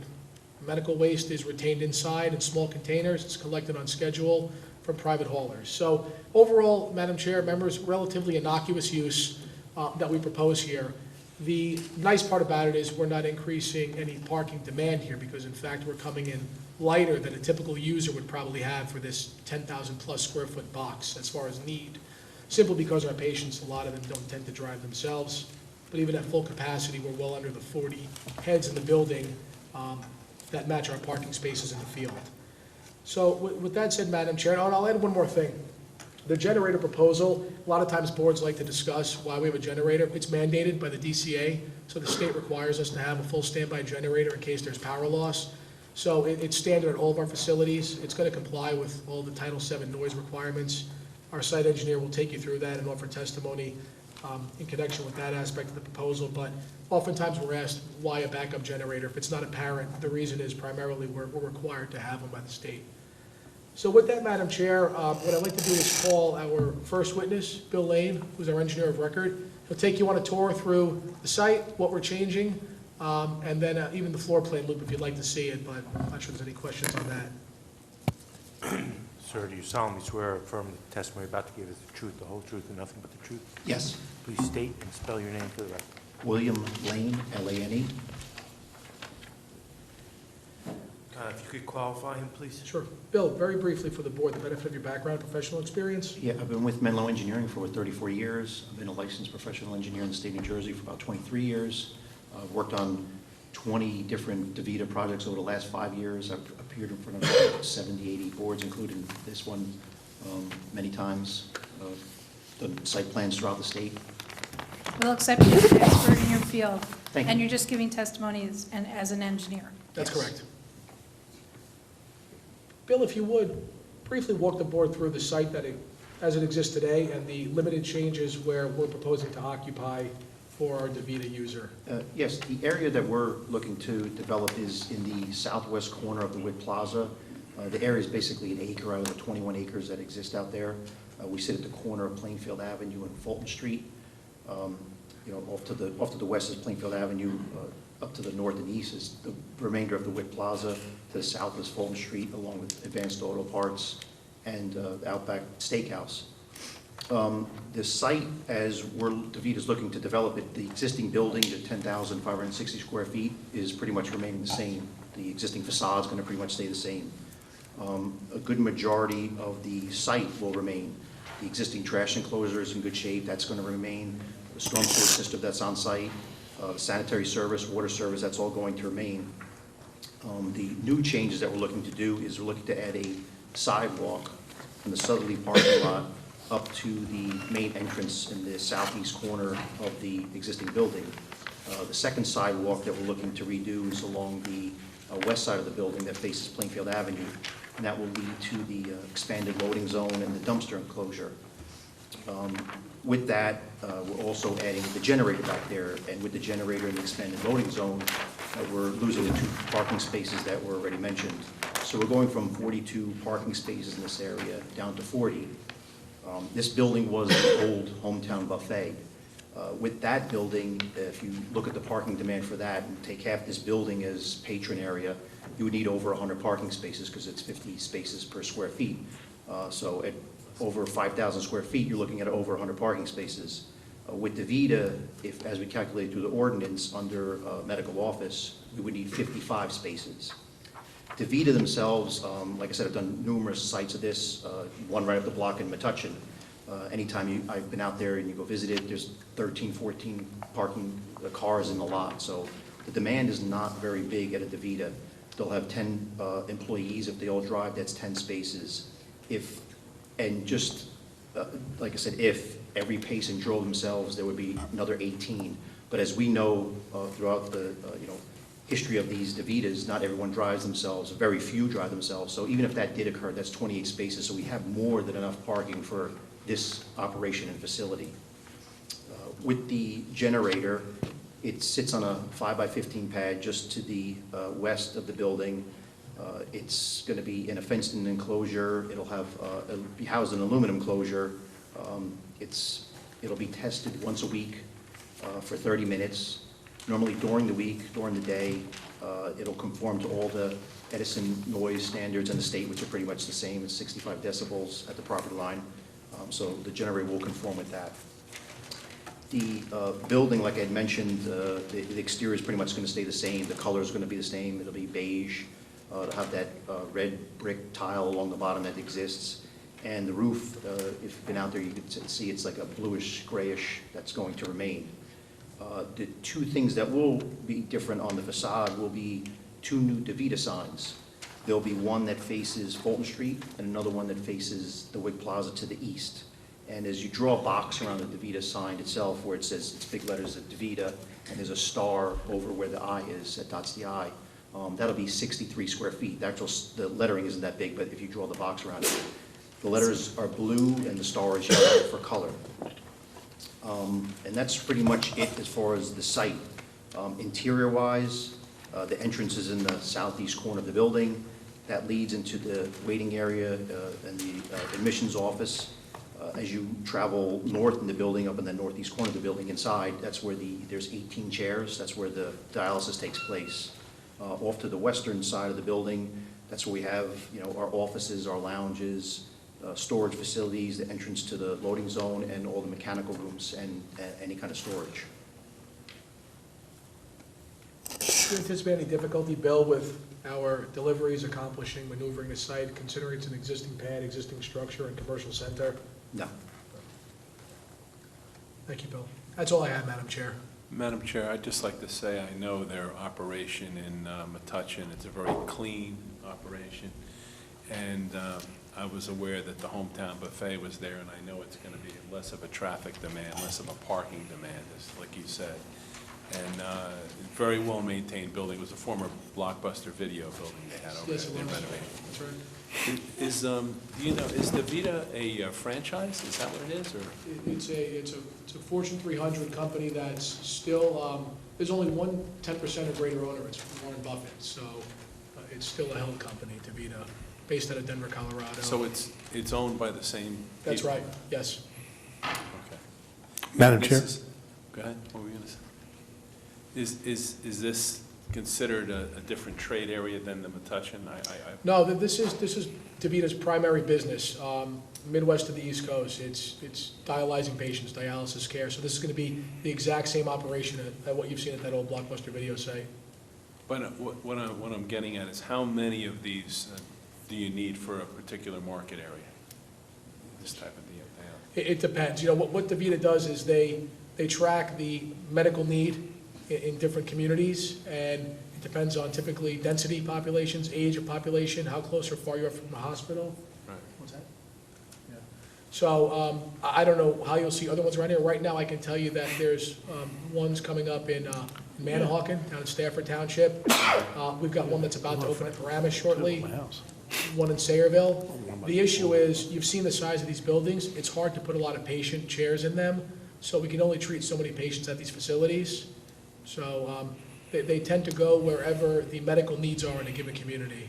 This particular building, is it larger than your normal average site? Right smack in the middle. It's right in the middle. 8 to 10,000 square feet is kind of our sweet spot, which is why the Blockbuster videos were so great. It was right in that size. And Right. they're still out of business, so. Right, it's hard to no, find you them did a now. great job improving that. That thing was Thank you. falling apart. Yeah. You did a nice job with that. We appreciate that. Thank you. Madam Chair? Mr. Bignell? Yeah, in my report, there's some information about the landscaping on site. One of the things that had happened at TRC is we had asked that the landscaping be reinstalled for the trees and things that have been taken down over the years. This applicant's only required to do their leased area, and they've agreed to do that, I believe. I also received a letter from the new property owner, or the one that took it over, whatever, Mr. Paulus, and he's agreed to redo the landscape the entire site come springtime. He's just taken over. And for the record, Mr. Paulus takes wonderful care of his property. So anything that was misconstrued in terms of landscaping on that property, Mr. Paulus, he's been one of the best owners in the community about maintaining their property. So I have no doubt in my mind that it'll be brought back to its original version of the site plan approval. I wanted to put that on the record. Thank you, Madam Chair. Thank you. The question I have is, can we require the remainder of the site to be landscaped as a result of this application, or are we just going to take Mr. Paul's word? Well, what happened was we did the lube, what do you call it, the Quaker State Lube. As a condition of that approval, they were supposed to redo the property. But Mr. Pauls, I don't believe was the owner at the time, the property was in bankruptcy. This particular site that they're responsible for is a leased area, which they are gonna landscape. As far as the other part, it's another, it gets down to enforcement again.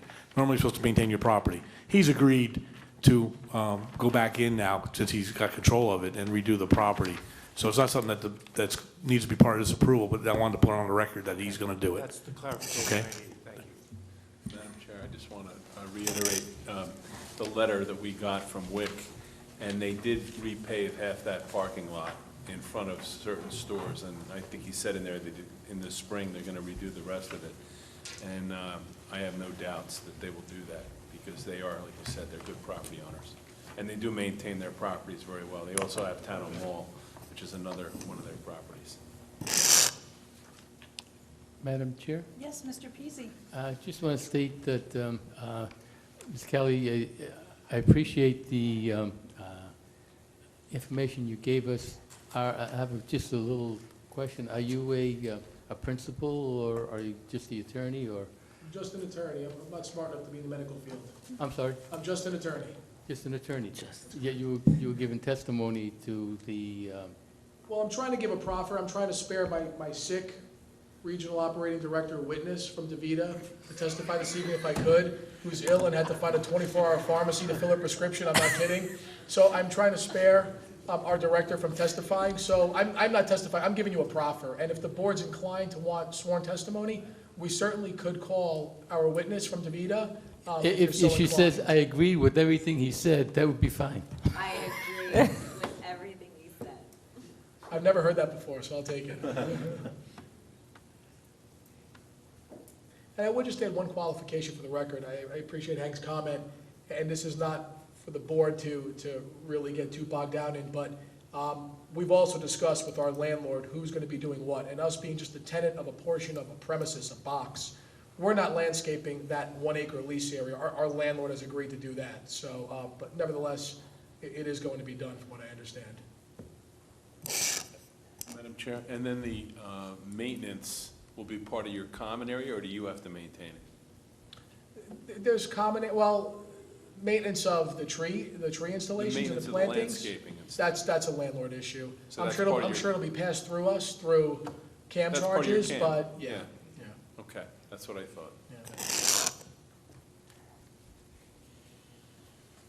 Okay, any other comments? And you've reviewed Mr. Bignell's report? We have. Just want to make sure item J on page 4 with the pipeline buffering ordinance. Madam Chair, Yes, if they're not going to do any digging out there, I would just ask that they request a waiver tonight, and then the board grant them a waiver to that. I meant to bring that up. I apologize. So the applicant needs to ask on the record for a waiver. We would so make that request, Madam Great. Chair. okay. All right, I think then at this point, we'd open to the public. Anyone from the public would like to speak? Haven't seen no one come forward. Make a motion, we close public portion. Second. All in favor? Aye.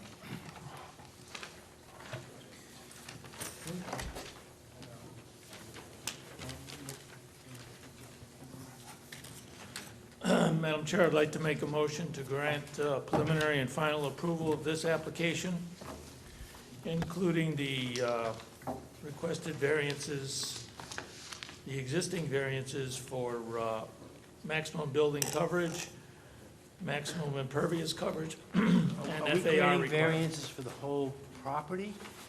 What variant, I mean, I don't know that we should be granting existing variances for a site that they're only a tenant for 1 acre of. They're all just in violation. They're granted already. Yeah, why would we be granting these variances? You don't need to. They've been granted. Okay, thank you.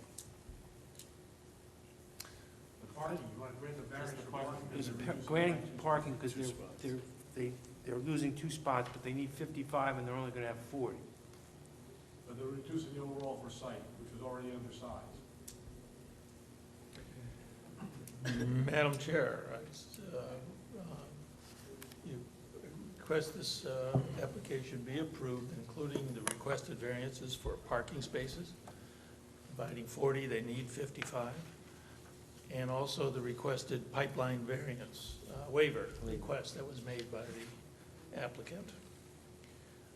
All based on the following conditions that they adhere to our consultants' reports, Mr. Bignell's from November 1st and DNR's from September 30th. And finally, adding the proviso that no changes can be made to these conditions of approval without returning to the board to seek our approval. Okay, do I have a second? I'll second. Okay, Ms. Ruggieri? Yes to approve? Mr. Pippola? Yes. Mr. Correct? Yes. Councilmember Yagowski? Yes on the motion. Mr. Soltes? Yes. Mr. Peasy? Yes. Mr. Singh? Yes. Mr. Reader? Yes. Mr. Zing? Yes. This application is approved. Thank you, folks. Have a good night.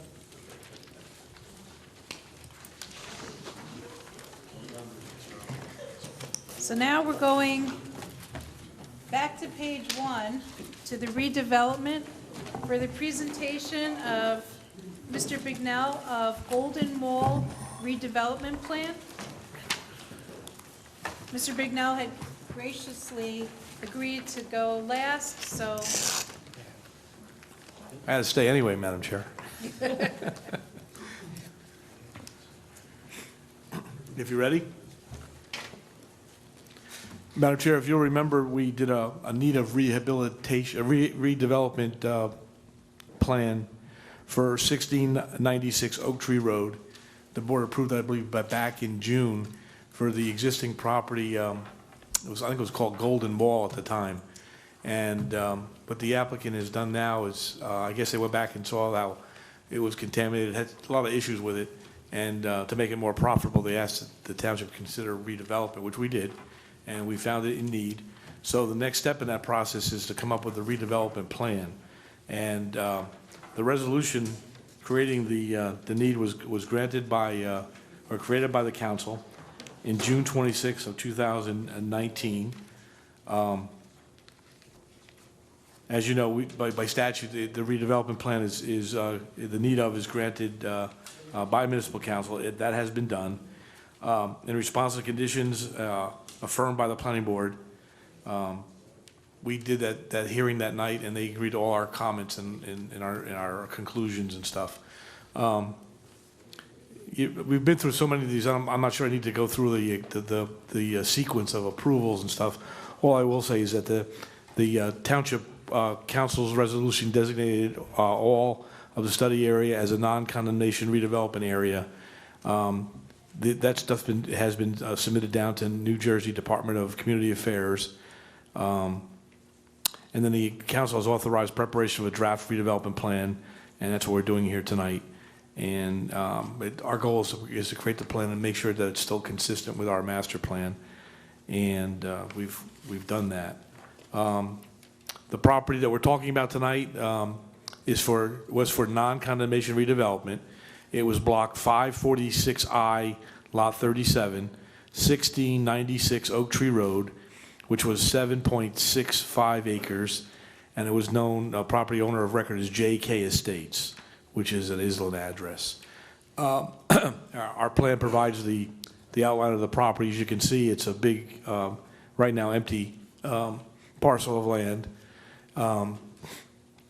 Pursuant to the local redevelopment housing law, the redevelopment plan shall include an outline for planning, development, redevelopment, and rehabilitation of the project area.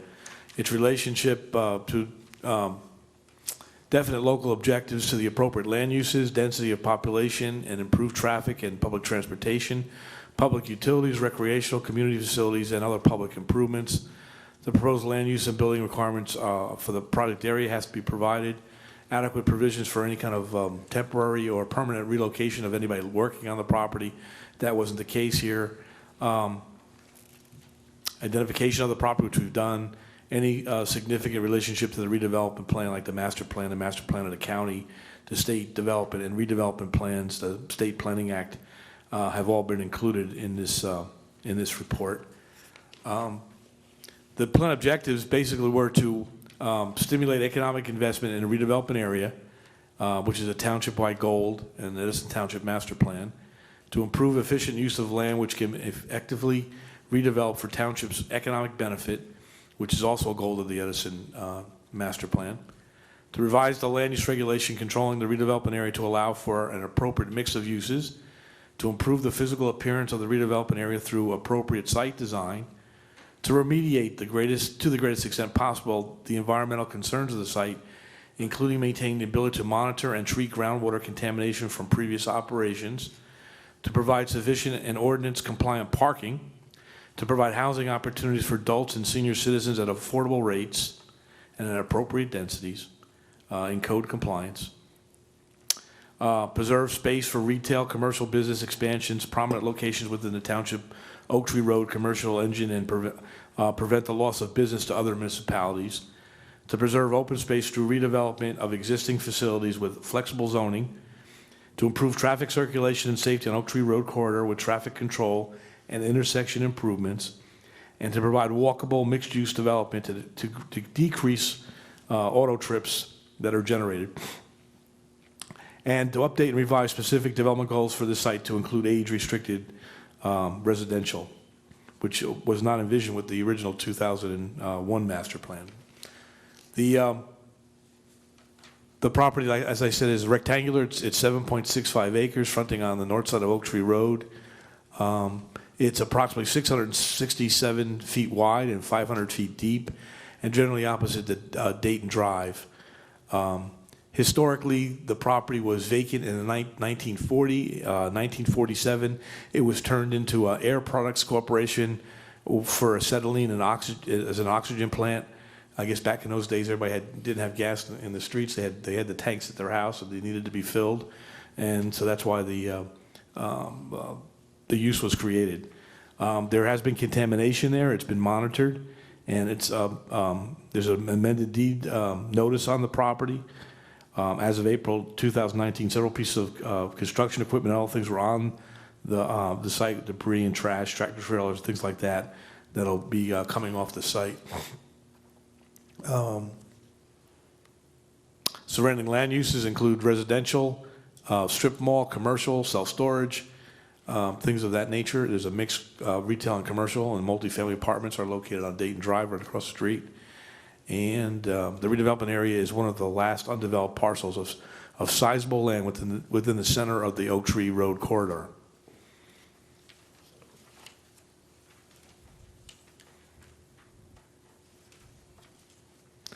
The plan itself has been created so that there's really not going to be any kind of need for any kind of other approvals outside of, say, site plan approval, maybe a minor variance here and there.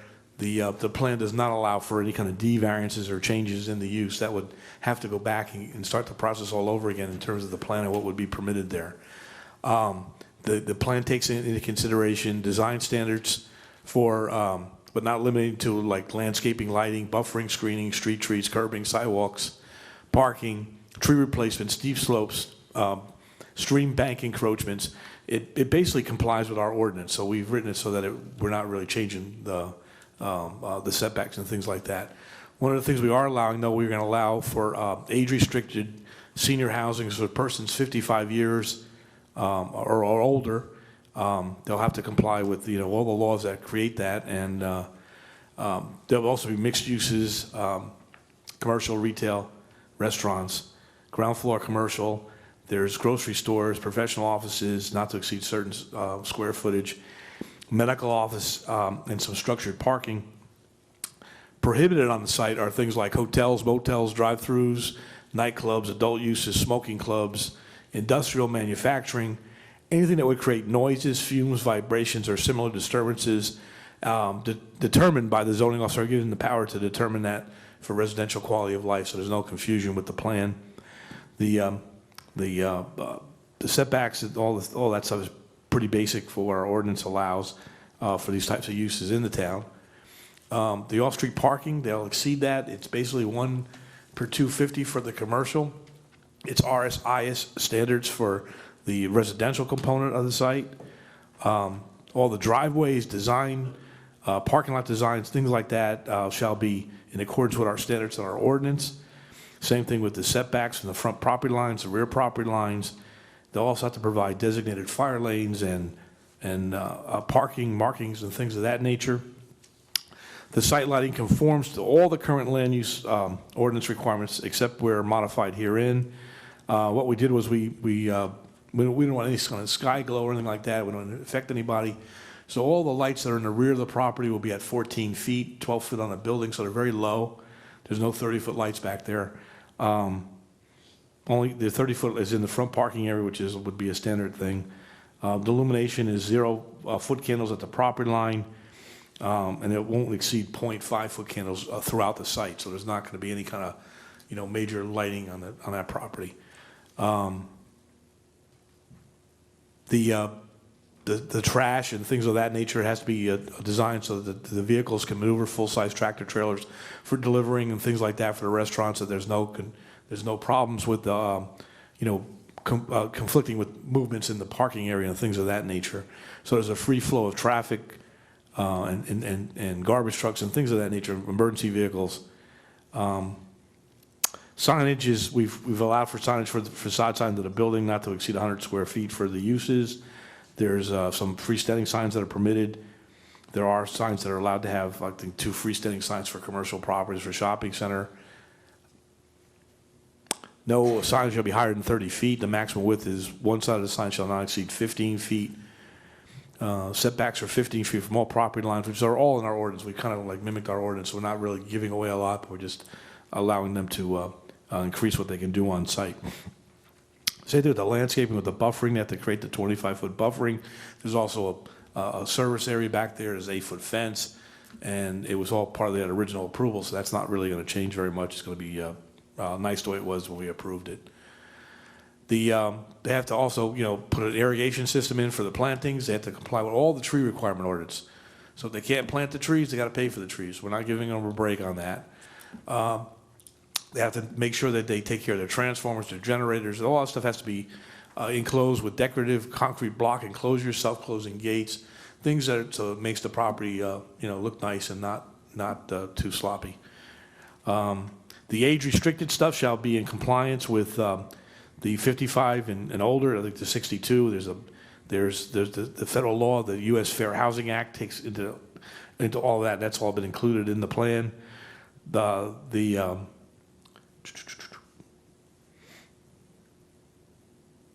It'll comply with all the age-restricted units and comply with all the administrative and substantial requirements of the Uniform Housing Affordability Controls. The environment, the site has some contamination, so the applicant's looking to clean that up, and they're working towards that, and they have to provide the remediation. They have to engage an LSRP, which is a professional that comes in, and he's licensed site remediation professional and has to make sure that the contamination is gone. To put any kind of residential on a property, has to maintain a certain level from the DEP. There's 2 levels, one for commercial, and there's even a higher standard for residential. If they put the residential, they have to meet the higher standard. We talked about the traffic control. The applicant, at their expense, will seek the warrants for the traffic control and will install whatever improvements are necessary, and that'll all come about with the site plan. It was in the original plan and still with this plan. All utilities will be underground. There's no outside storage. Pipeline buffering shall be in effect. And you have to provide any kind of redevelopment agreements and things that the town requires. And that's basically it. They have to provide the buildings and the size of the units for the residential. LED is encouraged with the building, so they have more energy efficient. The building will be at the satisfaction, the construction materials at the satisfaction of the board. So you have complete control of what it's going to look like, how the traffic's going to flow, where the lighting is. There's no surprises in this redevelopment plan, other than the fact that it's mixed use and it's going to be for seniors. So hopefully it'll be designed so that they have their ancillary things right there. They don't have to drive nowhere. It's for seniors. They can walk downstairs. They have meeting places they can eat. They can buy their groceries. They can go to a doctor. They can do whatever they got to do. Hopefully it's built right in there for for the seniors of the community. We've come to the conclusion that it's consistent with recommendations in the state development and redevelopment plan, metropolitan areas. Encourage new development with the scale established with land uses while preserving the character and developed nature of existing neighborhoods and approximate land uses at densities which consider available vacant land. The land use provide for future growth and development of Edison's rateable base, analyze existing land use patterns and then underlying zoning and make recommendations where land use uses directly abut one another.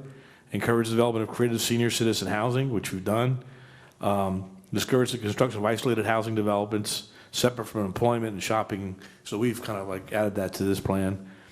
The specific goals, we believe it meets the, given the recent closing announcements, the Air Products property on Oak Tree Road should be studied for redevelopment opportunities in order to consist with the state anti-sprawl. We've looked at that and concluded that it's not. We believe that it's the state plan, the state development and redevelopment plan, the SDRP from 2001. This is in a planning area 1, I believe. And it calls for the revitalization of state cities and towns, conserve the state's natural resources and systems, promote beneficial economic growth, development, renewal for all New Jersey residents, protect the environment, prevent and clean up pollution, provide adequate public facilities and services at reasonable cost, provide adequate housing at a reasonable cost, preserve and enhance the areas with historic, cultural, scenic, open space, and recreational values. This plan meets goals 1 and 3 of the SDRP plan. The intended purpose of the plan is to revitalize certain properties in Edison from their present vacant condition to active utilization and make it a productive site. And we believe that the redevelopment plan promotes beneficial economic growth. We're also in planning area 1, which I think I called that out already. And the goals of the PA1 include provide for much state of the state's future redevelopment, revitalize cities and towns, promote growth in compact forms, stabilize older suburbs, redesign areas of sprawl, and protect care of existing communities, stable communities. I'm losing my voice, so please forgive me. The redevelopment plan intends to establish commercial activity on a vacant property. The additional revenue generated by activity for the redevelopment area will add to Edison's economic base and to its vitality. And Edison is an older suburb. The redevelopment plan will add to a stability of an existing commercial area in Edison. We believe it's in compliance with the county master plan. And there's nobody being relocated, so that's not an issue. There's no direct, property to be acquired. It's all been acquired.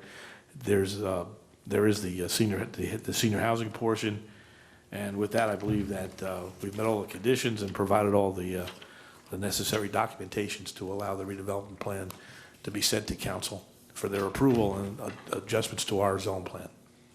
And that's our case. Madam Chair, I got a question for Mr. Brunel. So it's senior housing. Is a percentage of it going to be affordable? I believe it will, because whatever housing we create, we have to, with our agreements. There's, I think, a total of 90 units there. But again, it's for senior housing. It's not for children. There's none of that going to be there. In terms of 55 and older, right? 55 and older. So there's not going to be need for, anything of that. There's not going to be a need for that really like play areas and things like that for the kids would require. It's not going to be required. And isn't there, I know you had that restricted area on there. There's certain areas that you can't go on, but they can use it for like parking or something like that. But Well, they can clean the site up. If they clean the site up to DEP standards with their site professional, then they can certainly use the property. It all depends on how they get that done. The other big issue was the traffic light. They have to seek the warrants for that and provide that at their cost. There's no cost to the township with that light, by the way, in the plan. That's a county road, right? That's a county road, but it's also it'll help the traffic flow up there for the residents, all the residents up there in that part of the township. Right. Similar to that piece there where I forgot what it's called there, that they had to get a light put in there because they couldn't get in, and it was very dangerous. That mall that's up the street a little bit from that. Well, it's all done with warrants, and they have to analyze it and design it. And if the board just did the improvements across the street for Dayton Drive, we just did that last planning board. That'll all have to be designed into the same thing. Okay, thank you. Madam Chair? Yes, Mr. Peasy? So for tonight, you want us to recommend, send this back to council? I want you to say yes, you love it, and you want to send it back to council. Okay. Hey, by the way, do they know the nature of the contamination? Yeah, this has all been studied, this has been going on forever. I think it's being cleaned up, it's being monitored. Our report says that they have to continue monitoring it and do the best they can. The more they want to use it, the better they have to clean it, so there's But a whole bunch specifically, of whether stuff. PCBs or what?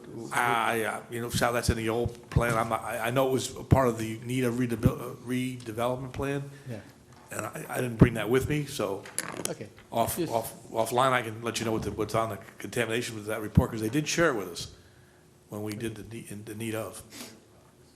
Just to clarify, are we, when we're allowing age-restricted residential, that's only, in other words, we're allowed to say no other residential, just, We're not allowing any other residential, it's not a permitted use, only age restricted is permitted here.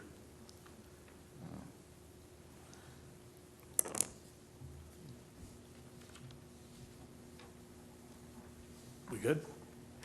Yeah. Madam Chair? Yes, Mr. I'd Peasy? like to make a recommendation that we approve this redevelopment plan and send it back to council with our approval.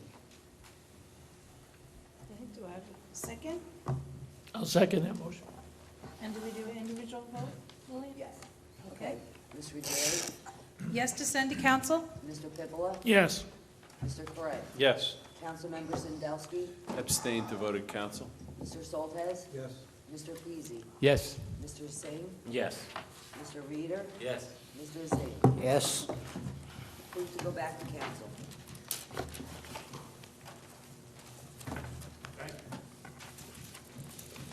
Great work, Mr. Bignell. It's a complex area, and you make it seem simple. Okay, on to our agenda. Let's see, finals, there's none. Miscellaneous, study of land use regulation, no. We do have one more opportunity for comments from the public. If there Having are- seen no one come forward, I'd like to make a motion that we close public portion. Second. All in favor? Aye. So I think at this point, we'll adjourn our meeting. Any, Motion to adjourn. do I have a second? All in favor? Aye. Meeting adjourned. Sal finally met.